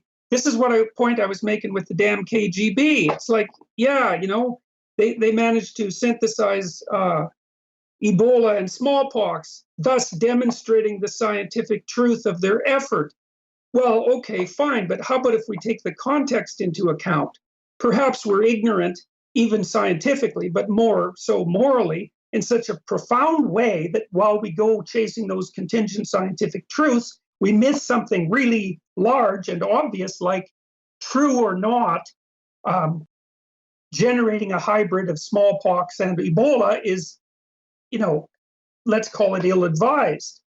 And so, see, this is the point that I'm making, is that... But everything turns on that. Let's call it ill-advised. I'm with you there, right? So again, there are things that are not worth knowing. There are things that are dangerous to know. There are things that we'll never know and wish we could know, but we could be surprised about the consequences of knowing them, and they could turn out to kill us in the end, right? I mean, so every variant of that is possible to say, which is to say true, but our concept of the truth value of any given statement can't be held hostage to its ultimate result for the survival of the species in the end. Yes, I think it can. That's where we disagree. I could be sitting in a room in my house and say, well, there's no fire in this room, and the rest of the house could be on fire. And it's factually true that there's no fire in this room, but as a theory, it's a pretty stupid one. That's just an incomplete and a consequentially incomplete description of your situation. But that's exactly my point, though. That's exactly my point. But it was still true to say that there was no fire in your room. The fire was outside your room. it's Yeah, a well, truth that it doesn't was get you anything. true. It was true, nested in a larger truth of falsehood. Because the relevant issue is there a fire around that's going to kill me? If I say, well, there's no fire in this room, well, I suppose that's trivially true. But I would say I've certainly adopted a dopey framework of reference within which to ask that question. So again, this is something we can understand. You were asking the wrong question, or there was a better question to That's ask. the issue. Well, so I would say, look, here's another way of thinking about it. Um, Insufficiently moral people will ask deadly scientific questions. Sure. Okay, but Jordan, honestly, that is a different topic. I mean, I completely agree. The reason why your conception of truth here is so unhelpful is because you'll continually be buffeted back and forth between good and bad outcomes, and your notion of scientific truth will be rewritten and overwritten and rewritten again in the process needlessly. So again, to take smallpox as an example, the same conception of smallpox, true or not, let's say true to, a first approximation, allows us to cure babies who get the disease or stop other babies from getting it. And it also allows us to synthesize it and kill everyone. It's the same description of reality. And so you have to say in the one case, your epistemology requires you to sit around counting dead babies, right? No, it doesn't. It requires. So let's say, fine, I'm perfectly willing to go along with that particular example. Then I would say, well, that's a very dangerous tool. And then we should bloody well make sure that the people who are wielding it have the wisdom to do so. And so, like, one of the things that I learned from reading Carl Jung, for example, was that his claim was that we're technological giants and moral infants, and that's a really bad what would you call it, combination. Mhm. And so Sure. the moral issue starts to become paramount. And of course, you also believe that to some degree Of because you're course. trying to. Yes, exactly. But So, don't you but see how that's a different topic? That's the thing that I just can't get past here. Because if we were to say that smallpox is not a virus, it's a multi-celled organism that's getting people sick, right? That's our conception of it, right? And presumably we would be quite wrong at any point in human history to have formed that conception, right? But it was certainly possible to have thought that for a good long time. That is, we can make that distinction whether or not we, 100 years from now, annihilate ourselves with a proper understanding of the smallpox virus.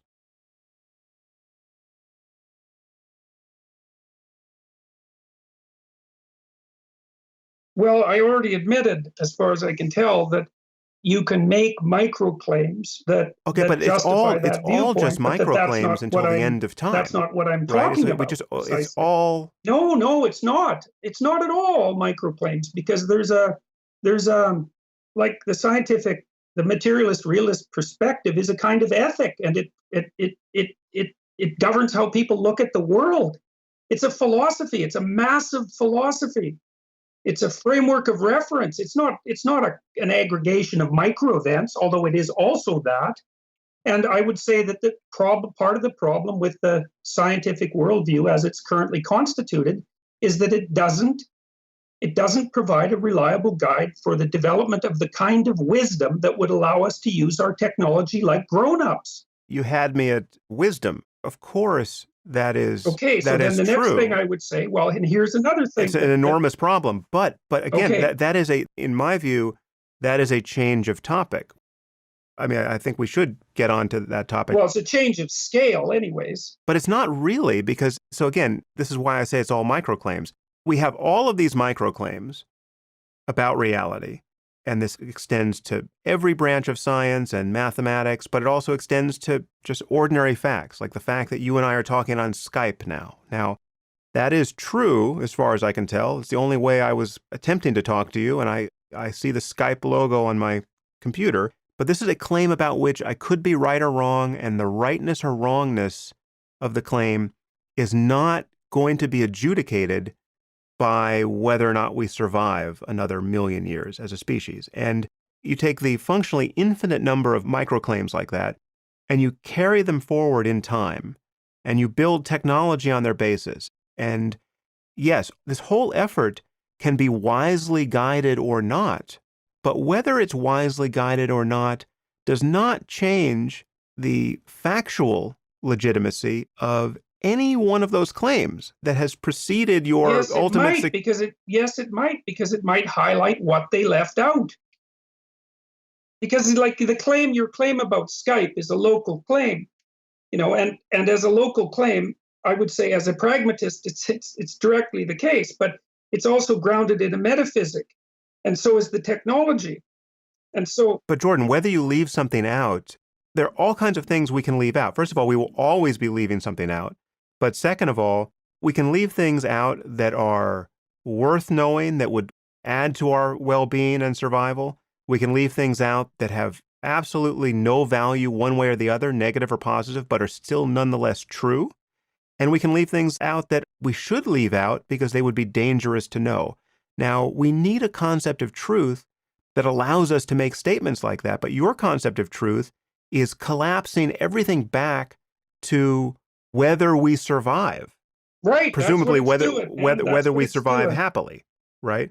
No, just whether or not we survive. There are things that are worse than not surviving. We could survive in a way where everyone has a life that's not worth living. Okay, well, that would be bad too. I would agree. We could create a kind of prison planet for ourselves where everyone gets tortured as long as possible, even the torturers, and nobody likes it. Yes, well, I would say that the probability that that game would sustain itself for very long is low. It would probably degenerate. Hell, why hell is a bottomless pit, right? It's because no matter how bad it is, you can always make it worse. And so I would say a situation like that would either improve or it would, spiral down to the ultimate end, which would be fatal. My point is that survival isn't the only value, right? It's certainly not. You could argue it's not even the deepest value. In the moment you form a conception of a life that would be worse than not living at all, it seems to me that you have trumped mere survival.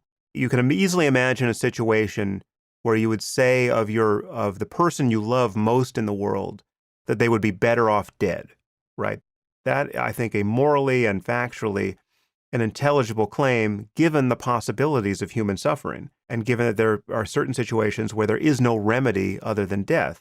So even survival as an anchor here seems a somewhat whimsical one, but it's one that, granted, it has a direct connection to Darwinian evolution because the survival of an organism is crucial, at least up to a certain point, is crucial to whether or not it gets its genes into the next generation. But again, I just think it's so obvious that you need to be able to say, you need to be able to use the word true and false and not continually have to dance around this freighted meaning and swap in synonyms like accurate or correct. And you just have to acknowledge that something can be true and dangerous. I would say it's objectively true as far as our scientific theories are accurate at this time in this local context. Okay. And that's as far as I'm willing to go. And there are other reasons for this. Like, I'm perfectly aware of the pit that this produces and all of the complexities that it entails, but I'm not so sure that you're aware, and I don't mean this as an insult by any stretch of the imagination. I'm not so sure that you're aware of the consequences of the rational realist ethic that you're putting forth in your books, because I would say that they produce cognitive complexities that are at least as serious as the ones that you pointed out with my position. Let's move on there with the proviso that I think we are impressively capable of misunderstanding one another moving forward. We're definitely disagreeing. I think you understand me, and I think I don't think we are disagreeing. I think you are committed to elevating the concept of truth, or what you imagine to be elevating it, into this kind of the moral stratosphere where it entails yes, goodness.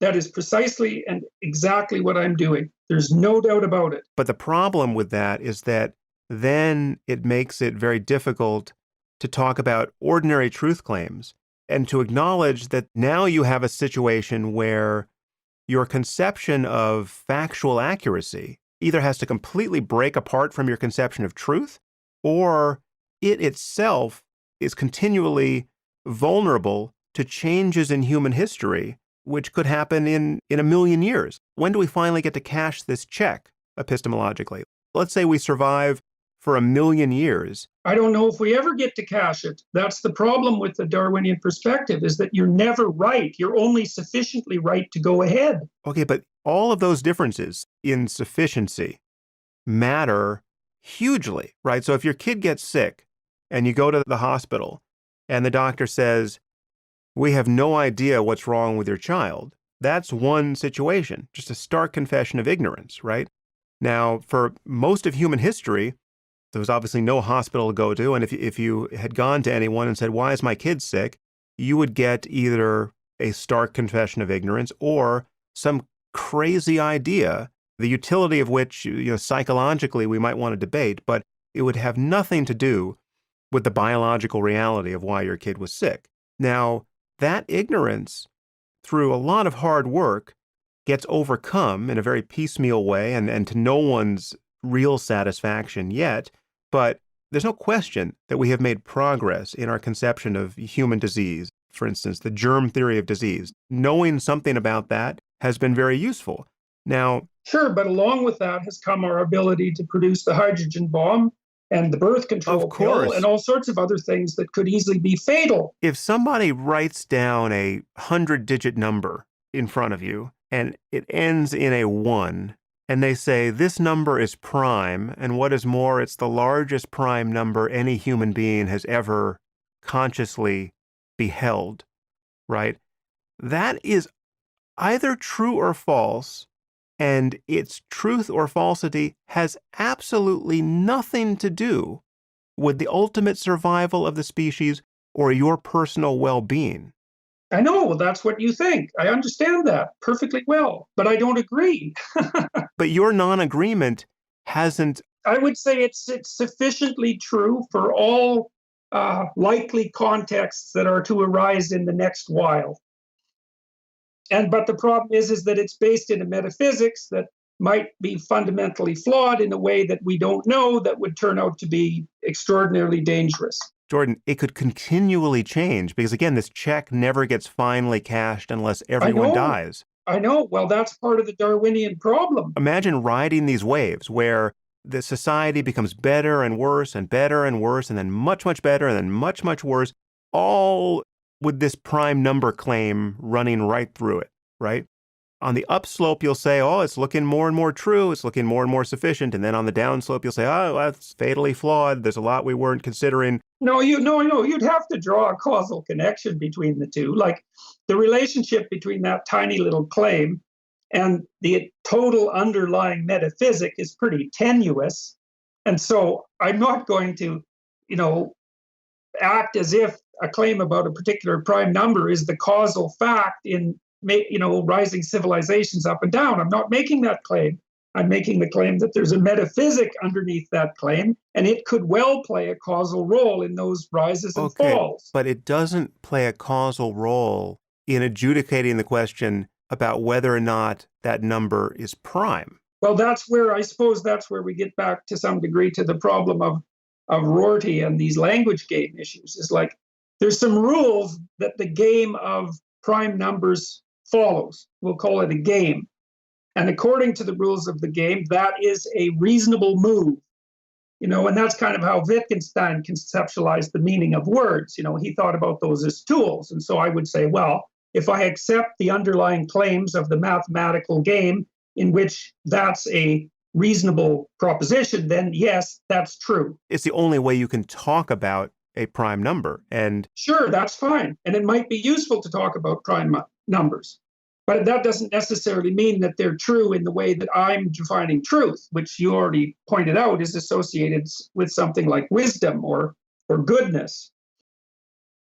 Like it's possible that it's not the sort of game a wise person would play. Now, I'm not saying that. Sure. I'm not saying that that's necessarily the case. No, but again, I just don't see how that could be relevant. That is a separate claim, which is intelligible to me, and it's perfectly worth talking about. In fact, it's essential to talk about because there's an infinite number of things we could be paying attention to, and some will get us killed. That's it. There we go. That's part of the problem. So why are we paying attention to the things that we're paying attention to? Great. And that puts you in the moral domain immediately. Exactly. Because another question is, why do scientists choose to study the things that they study? And then you might say, well, because it attracts their interest. And then you might say, why? And I would say, now you're back into the dimension of the morality that surrounds science. But your concern about the misappropriation of human intelligence and science and culture, albeit totally valid and a concern I share, that is causing what you're doing with it based on, it sounds like Nietzsche, is causing you to engage in a kind of potlatch with your scientific tools. You are now vitiating the utility of being able to say things like a prime number is prime, whether or not any of us have figured that out. And in fact, whether or not there are people around who even understand the concept of prime numbers. Well, I would say that that's true within a set of implicit axioms. It's true within a set of underlying presuppositions. If you accept the presuppositions, then it's true. Sure, but the presuppositions go really, really, really, really deep. Yes, but you have to accept that presupposition whether or not we all die next Tuesday. No, I don't. You can't wait around for next Tuesday on the cusp of death to finally make your epistemology indelible. We do that all the time. There's a scientific theory that everybody says, it's true. It's true. The theory of ether, that's a good one. It's true. It's true. It's true. Didn't account for this. Well, I guess it wasn't true, even though we thought it was all along. That happens all the time. Of course, but it doesn't happen on the basis of a single variable, which is whether or not enough people survive. I mean, forget about the fact that this Darwinian criterion. No, we're willing to rewrite the history of what's true based on far less evidence than that. And that's a good thing. But, you say yourself, well, science is always prone to correction by the discovery of errors in the future. So I don't see why that's any more radical than what I'm claiming. The errors have to be relevant and causally connected to the thing you're talking about.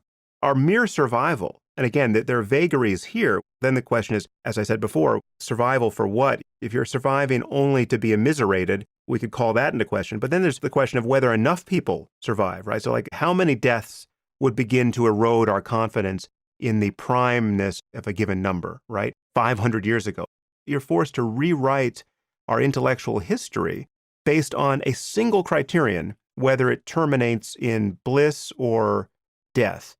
That just doesn't make any sense. I mean, we're going around and around on this topic. I don't really see how that's any different than your claim that science should be nested inside the search for well-being.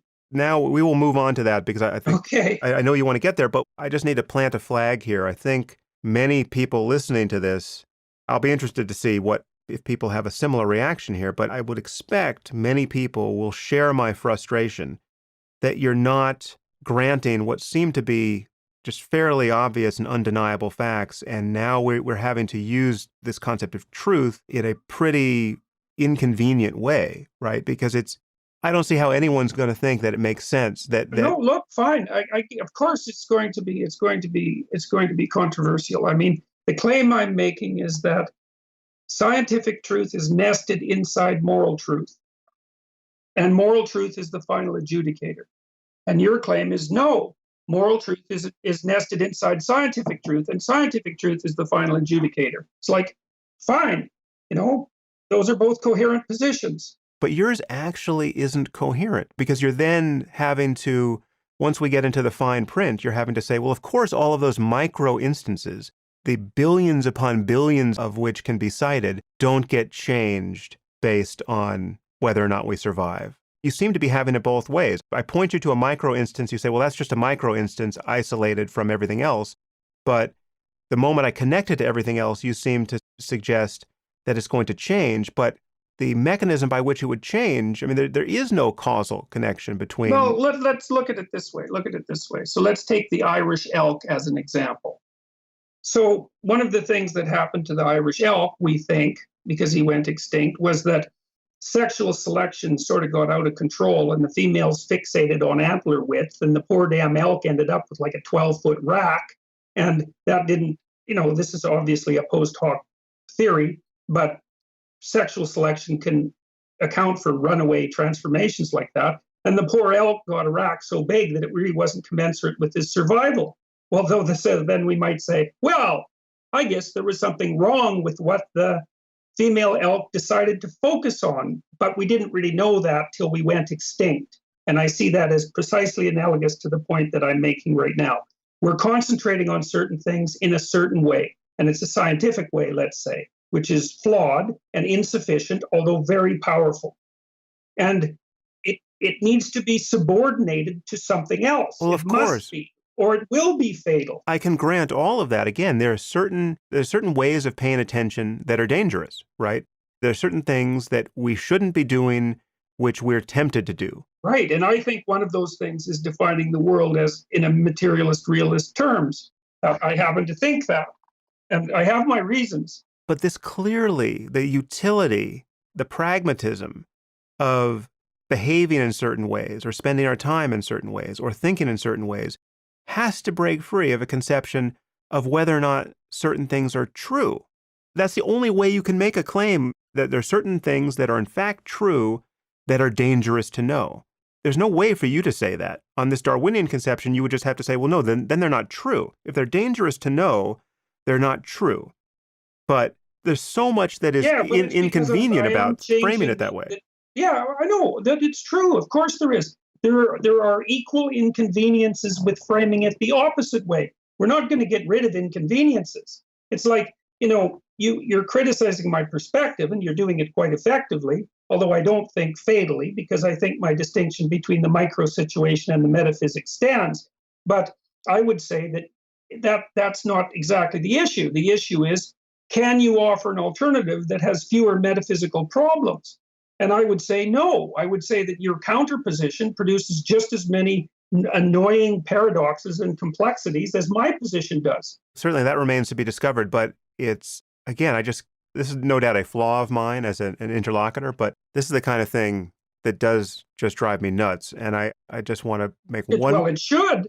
I want to make one more pass. It drove me nuts too. For the philosophers in the audience, I'll make one more pass. Just entertain this example. So you have two labs that are studying the smallpox virus, and they both have the same conception of the smallpox virus in hand.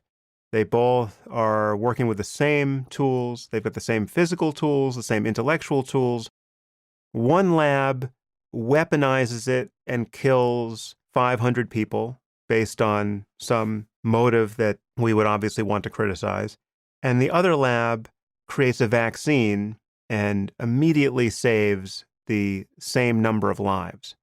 Now, they both have the same description of smallpox rattling around in their brains. No, they don't, because otherwise one wouldn't have weaponized it. You're expecting me to assume the initial propositions, which is these labs are identical except for the outcome.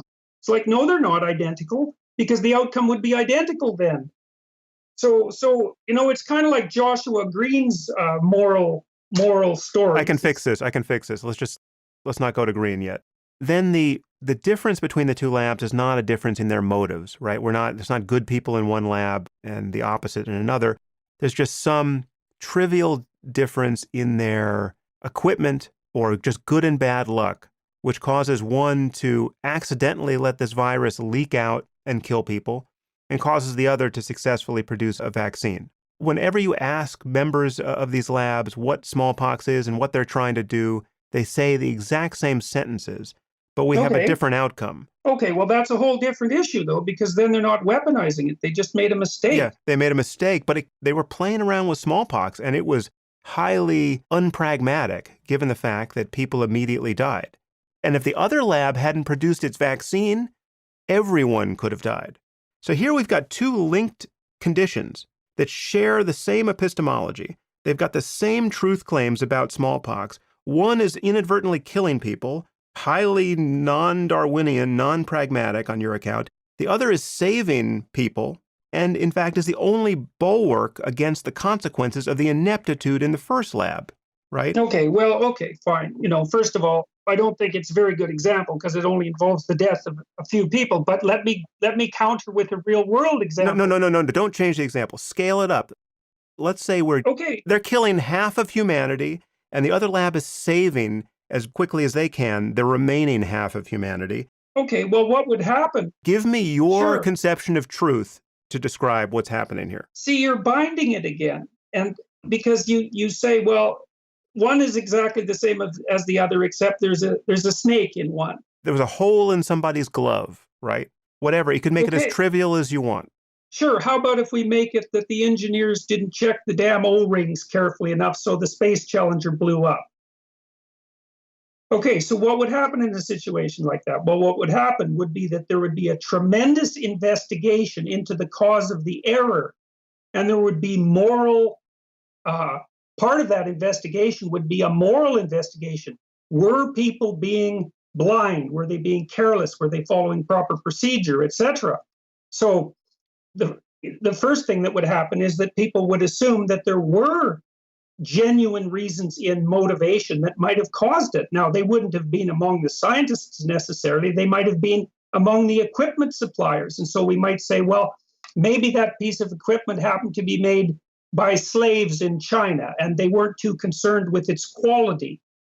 And so then we might say, well, maybe that throws the whole moral validity of the Chinese system into doubt. And so that little mistake in the lab that you're describing that has this horrible consequence ends up tied up into all sorts of other things. But it need not be.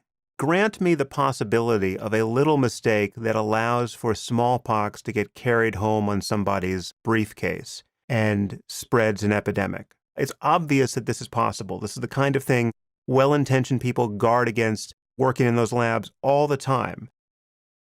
Well, then I would say that was evidence that the moral notion that mucking about with smallpox was a bad idea. Except in this case, you can't say that, and you certainly can't link bad idea to the epistemological truth value of our understanding of smallpox. Well, I think you can. We have the other lab on the other side of the earth, by the only possible method available to us, producing the vaccine that will cancel the negligence of the first lab and save humanity. A reasonable person would look at that situation and say, well, how about we don't muck about with smallpox anymore?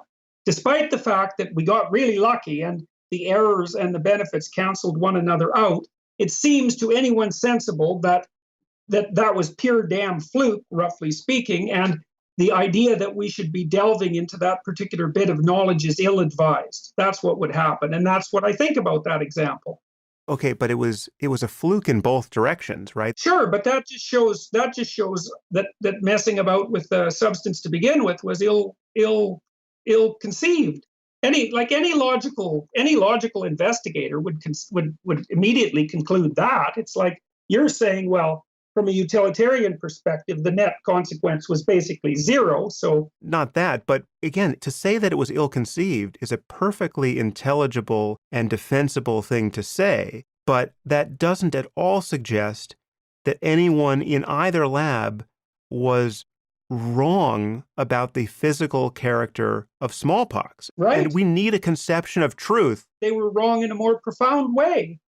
They were right about rearranging the chairs on the Titanic, but they were pretty damn wrong about the fact that it might sink. Okay, but that has nothing to do with the truth value of any statement about smallpox. It has nothing to do with if someone says, well, is this a retrovirus? We're going to wait to... It does the way that I define truth. We're going to wait to see if everyone dies or not before we answer that question. We can't think about scientific truth in that sense, again, for many reasons, but certainly because we can't wait around to see if everyone dies to find out if we're making sense in the present. Sure. The thing is, Sam, we do think about it that way already. We think about it that way all the time. We think, well, messing around with smallpox is probably a bad idea because it might be fatal. Anytime we have any inkling that the outcome of a scientific experiment might be catastrophe on the broadest possible scale, we immediately decide that that's a bad idea. Well, of course, but that again, has nothing to do with epistemology. That has to do with danger and survival and risk and things that worry us. Right, which I would say are higher truths. So it does have something to do with epistemology. You can call them higher values, but they're not truth in the sense that when it comes time to have an honest conversation about the factual accuracy of any statement, about whether or not something is likely to be true, when you're talking about probabilistic truth, there you're not talking merely about the risk of species annihilation. I know that's because you leave that question out of the realm of consideration. And for good reason. Well, for good proximal reason, but maybe for bad distal reason. But for most things we want to talk about, there is no implication of danger on that scale at all. And yet we still have to make strong truth claims. We can make this as prosaic or as weird as you want. If someone says that your wife is cheating on you, presumably that's within the realm of possibility, provided that you have a wife, and you're going to want evidence. And what would constitute evidence? Well, here's evidence. I saw it in a dream. Well, that's bad evidence. Well, here's evidence. I hired a private investigator, and here are 17 pictures of her at various locations with a man you've never seen before, and he looks like Brad Pitt. Now, all of a sudden, presumably you're interested, right? Now, the claim about whether or not she's cheating on you is an intelligible claim. We could drill down on what it might mean. Does she have to be having sex with this person to be cheating on you? Well, let's say yes, she does. Okay, so then there's a claim about what she's actually doing with this person in a locked room somewhere when you're not around. That's a claim that has absolutely nothing to do with whether or not you wind up killing yourself based on your reaction to this unhappy truth. If you then wound up killing yourself, we could say at the end of the day, well, it would be better if he hadn't known that. It would certainly be better if she hadn't done that. It would have been better if he had married a different woman. Surely we would want to say that. It might be better if he would have paid attention to his damn marriage and to attribute the cause of his demise to the existence of the photographs. This is why I brought up Josh Green, is that investigations into this kind of morality always frame it in such a way that... Jordan, you have to grant one thing here. There's one piece that doesn't get moved here. You cannot move the piece that because you killed yourself, it's not true that she was having an affair. That move is not open to you, and yet you're acting like it is.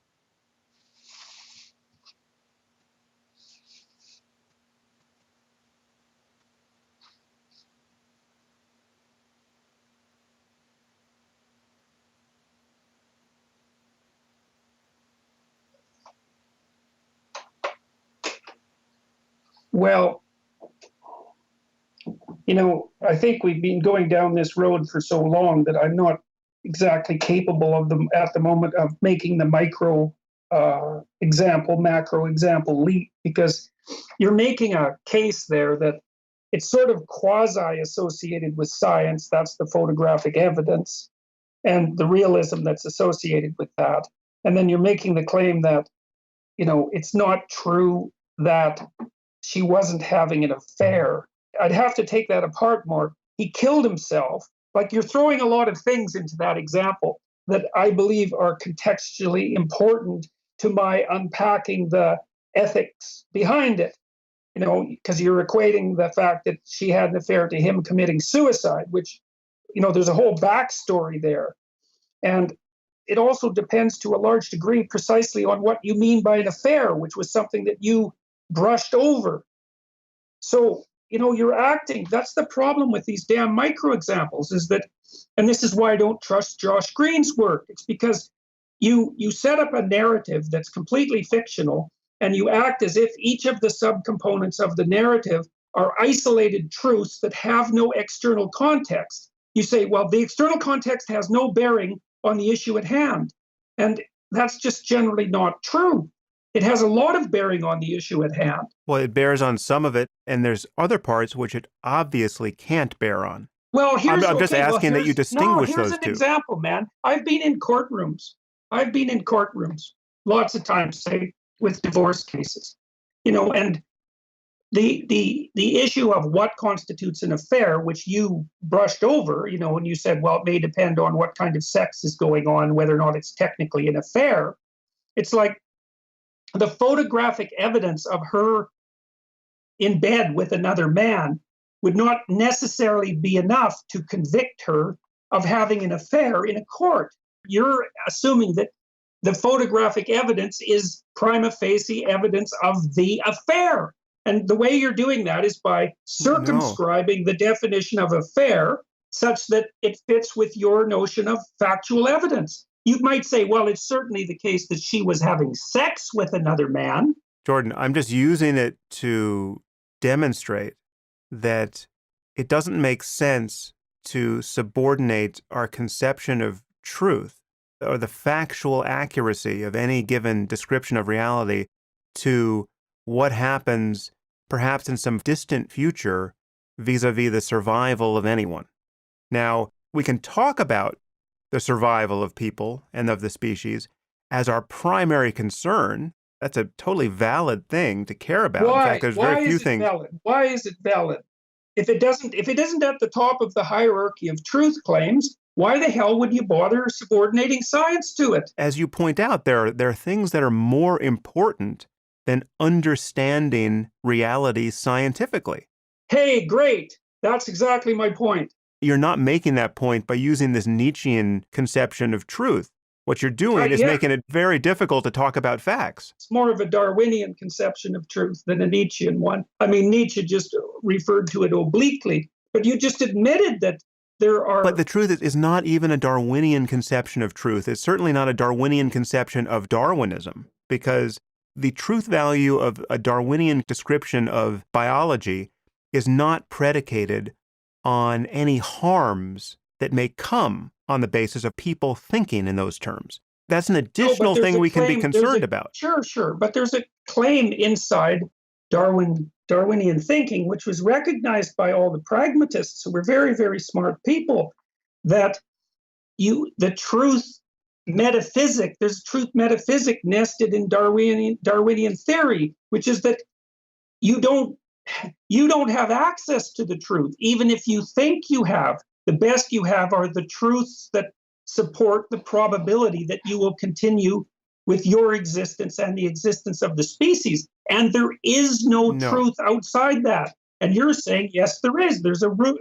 That is not the pragmatic conception of truth. The pragmatic conception of truth is not merely anchored to the Darwinian logic of evolution and survival. No, they considered it a subset of pragmatic thinking. As soon as Darwin published his work, the American pragmatists, particularly Dewey, but also William James, jumped on it instantly and said, well, there's an example of the work of the generalizability of our claims about pragmatic truth. It's even the case in the biological world, and there's no way outside of that. And that's not my invention or my particular interpretation. I mean, that drove the fundamental American philosophy, pragmatism. Again, I've been very close to pragmatism because I was just endlessly haranguing Richard Rorty in person about these things. But most of what we talk about, most of the statements we want to make about reality that have some truth value or not, however dimly we can see the basis of it or not, most of this content has no obvious connection and may, in fact, as a matter of the history of the species, have no actual connection to our survival. Why do you care about well-being then? To me, you're making two paradoxical moral claims at the same time. On the one hand, again, you're wanting to move on to another topic, which is totally understandable at this point. But well, I think it's partly because when you're talking about the other topic, I think that you will necessarily land up in the position that I just described if you pursue it far enough. Not if I can't make your position make sense when talking about terrestrial reality or even fictional reality. So I could say, for instance, that in Shakespeare's play, Hamlet was the Prince of Denmark, right? Now that is a factually true statement about a fictional world. Hey, you talked about white lies, right? Jordan, please. I'm not skipping off the topic. I'm directly addressing it. Something can be true at one level of analysis and not true at another. That happens all the time. That's what a white lie is. It happens all the time. And the reason we're stuck on this discussion is because you won't allow me to make a distinction between provisional factual truths, which I don't want to dispute because it's self-evident that they're correct. But that isn't what I'm saying. I'm saying that there's an underlying metaphysics that's at question here. There's two different claims you could be making when you call them provisional. One of which is obviously valid and which every sane scientist makes, which is to say that we are working within a set of theories and a set of tools which don't give us ultimate confidence that our current description of reality is true and will never be falsified. We're making falsifiable claims about the world in a Popperian sense, many of which have not yet been falsified and which therefore are still in good standing. Okay, would you say that one of those falsifiable claims is that the work that we're doing in the lab is beneficial to mankind? No, but you need not make that. Are you sure? Because that is but Jordan, what you need scientists not make claim. that claim. You could make that claim, or you could make the claim that it's harmful, or you could make the claim that it's neither beneficial nor harmful, and yet it's still intelligible in that context to say that what I'm doing in the lab is no less true. Yeah, but people it may not don't be useful. do that. People don't do that in the real world. They always claim that what they're doing is of benefit. And that's because they recognize the fact that whether or not it's of benefit trumps whether or not it's factually true. Okay, but Jordan, now we've been doing this for 2 hours, and my only claim is that you have to be able to distinguish these variables. It is intelligible to say that in one lab, they have a true theory, factually accurate, which is allowing them to do all kinds of things that they wouldn't be able to do if they were mistaken about what they believed. But they're doing things that are harmful because they're bad people, right? Or negligent people. That is, unfortunately, an all too common situation that we are in. Then their theory about what they're doing is wrong. You think that you can take their theory of smallpox independently of their nefariousness. And I would say, no, you can't. You can't. Because you're willing, there's an archaeological dig that's going on here. We'll say there's a proximal claim, and then there's a claim underneath that, and then there's a claim underneath that, and then there's a claim underneath that, which might be a moral claim, which I would say is something like at the bottom.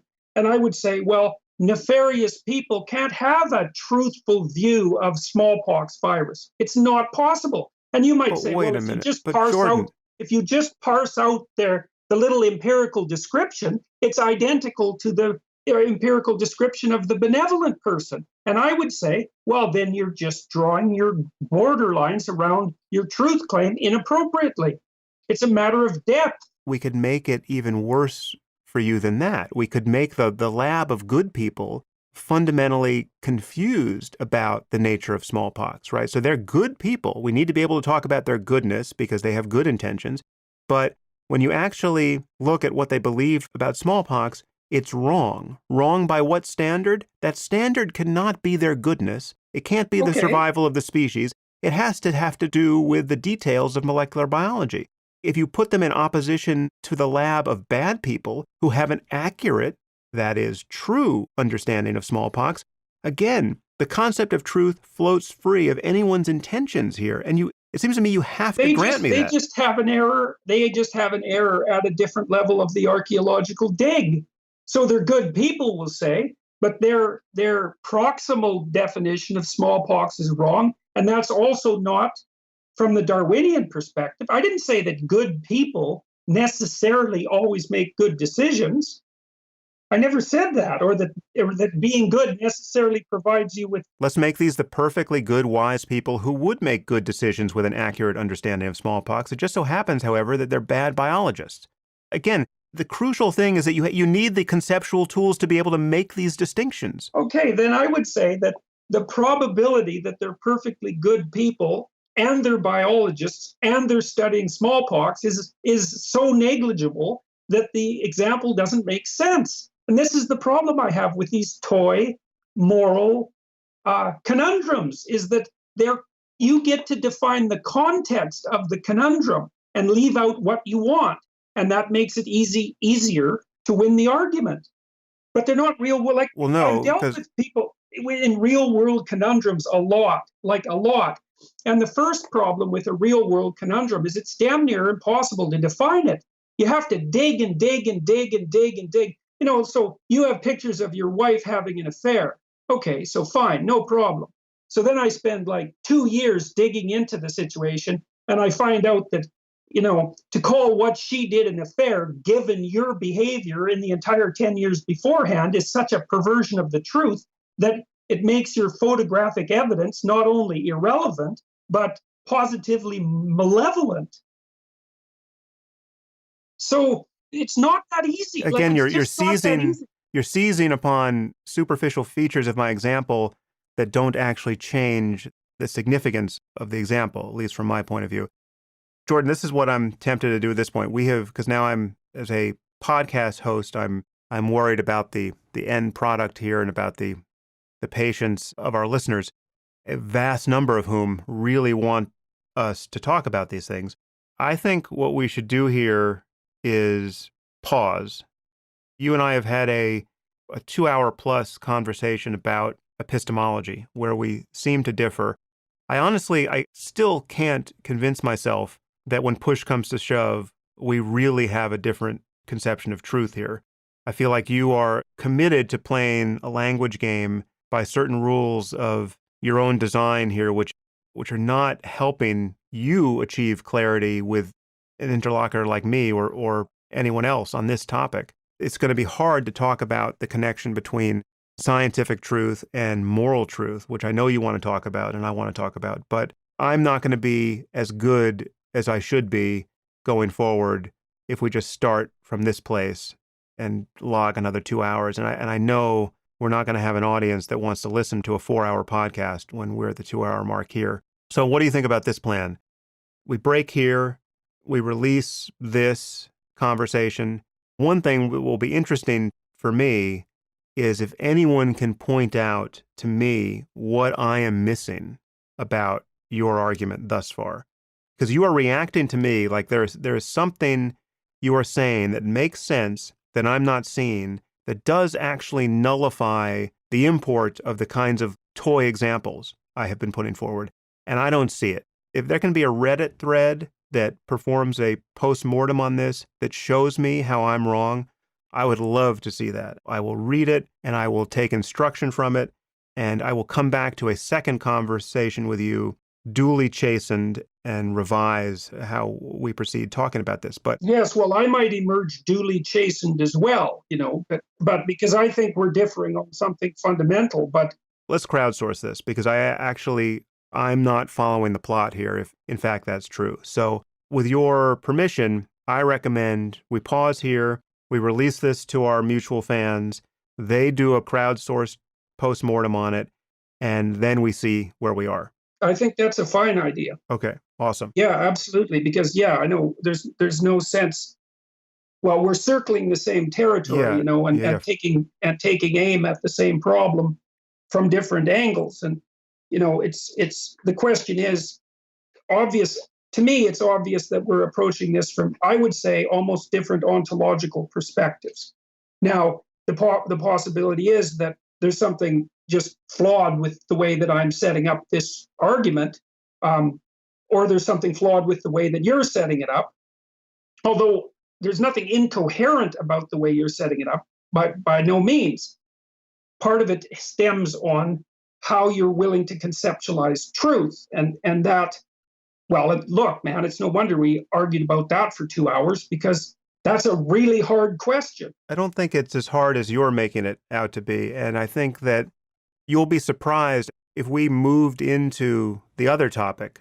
I think you are assuming there are implications of my views about grounding morality in science, say, that I think don't exist. So I think you think we're farther apart on questions of morality and value than we probably are. And then you're plowing that assumed difference into this part of the conversation and kind of grappling with it there. I just think it's just not the case. You will find that I have no hesitation at all, for instance, in subordinating the scientific project to questions of what will maximize human flourishing in the end. I mean, if you can show me a line of research that is bad for people, I am going to be no more enthusiastic than you are. But again, we can't reduce the concept of truth to that. Well, that is the question, that is exactly the question. I don't think that you can make both those claims simultaneously. and you think there's no problem in making them, and that's fine. Like it's a complex question. Let's throw ourselves on the mercy of our listeners and I see think what that's a happens. fine idea. I really do. Well, listen, thank you for your time. And despite how wrapped around the axle we got here and how tight I might have sounded to you at various moments, I appreciate your taking the time to do this, and I remain open to further discussions. The feeling is mutual. It's like, it's not like I'm under any illusions that this is an issue that's easy to solve. It's a fundamental issue, and I could well be wrong about it. I am reasonably confident your use of truth here will prove unpragmatic, even by your own standards. But let's see. We'll call this part one of our conversation. Sounds good, Sam. And hey, look, I really appreciate the invitation and also the conversation. Like it's you are very good at generating a barrage of intelligent objections. And that's great. Because one of the things you want to find out about a claim is whether or not it can stand up to genuine criticism. You talked about making an Iron Man out of your opponent, right? Not Steel Manning, yeah, that was from yeah, exactly. Eric Weinstein, yeah. Yes, precisely. Yes, and so you're a pretty good steel man, and that's the sort of person that I'm interested in having a discussion with. We both have many fans and detractors who will work this out for us, and it'll be interesting to see what happens. Needless to say, I wish you well in your collisions with social justice warriors and everyone else who are still at your doorstep, no doubt. So keep up your energy, and our paths will cross again. Thanks, Sam. If you enjoyed this podcast, there are several ways you can support it. You can leave reviews on iTunes or Stitcher or wherever you happen to listen to it. You can share it on social media with your friends. You can discuss it on your own blog or podcast, or you can support it directly at samharris.org/support.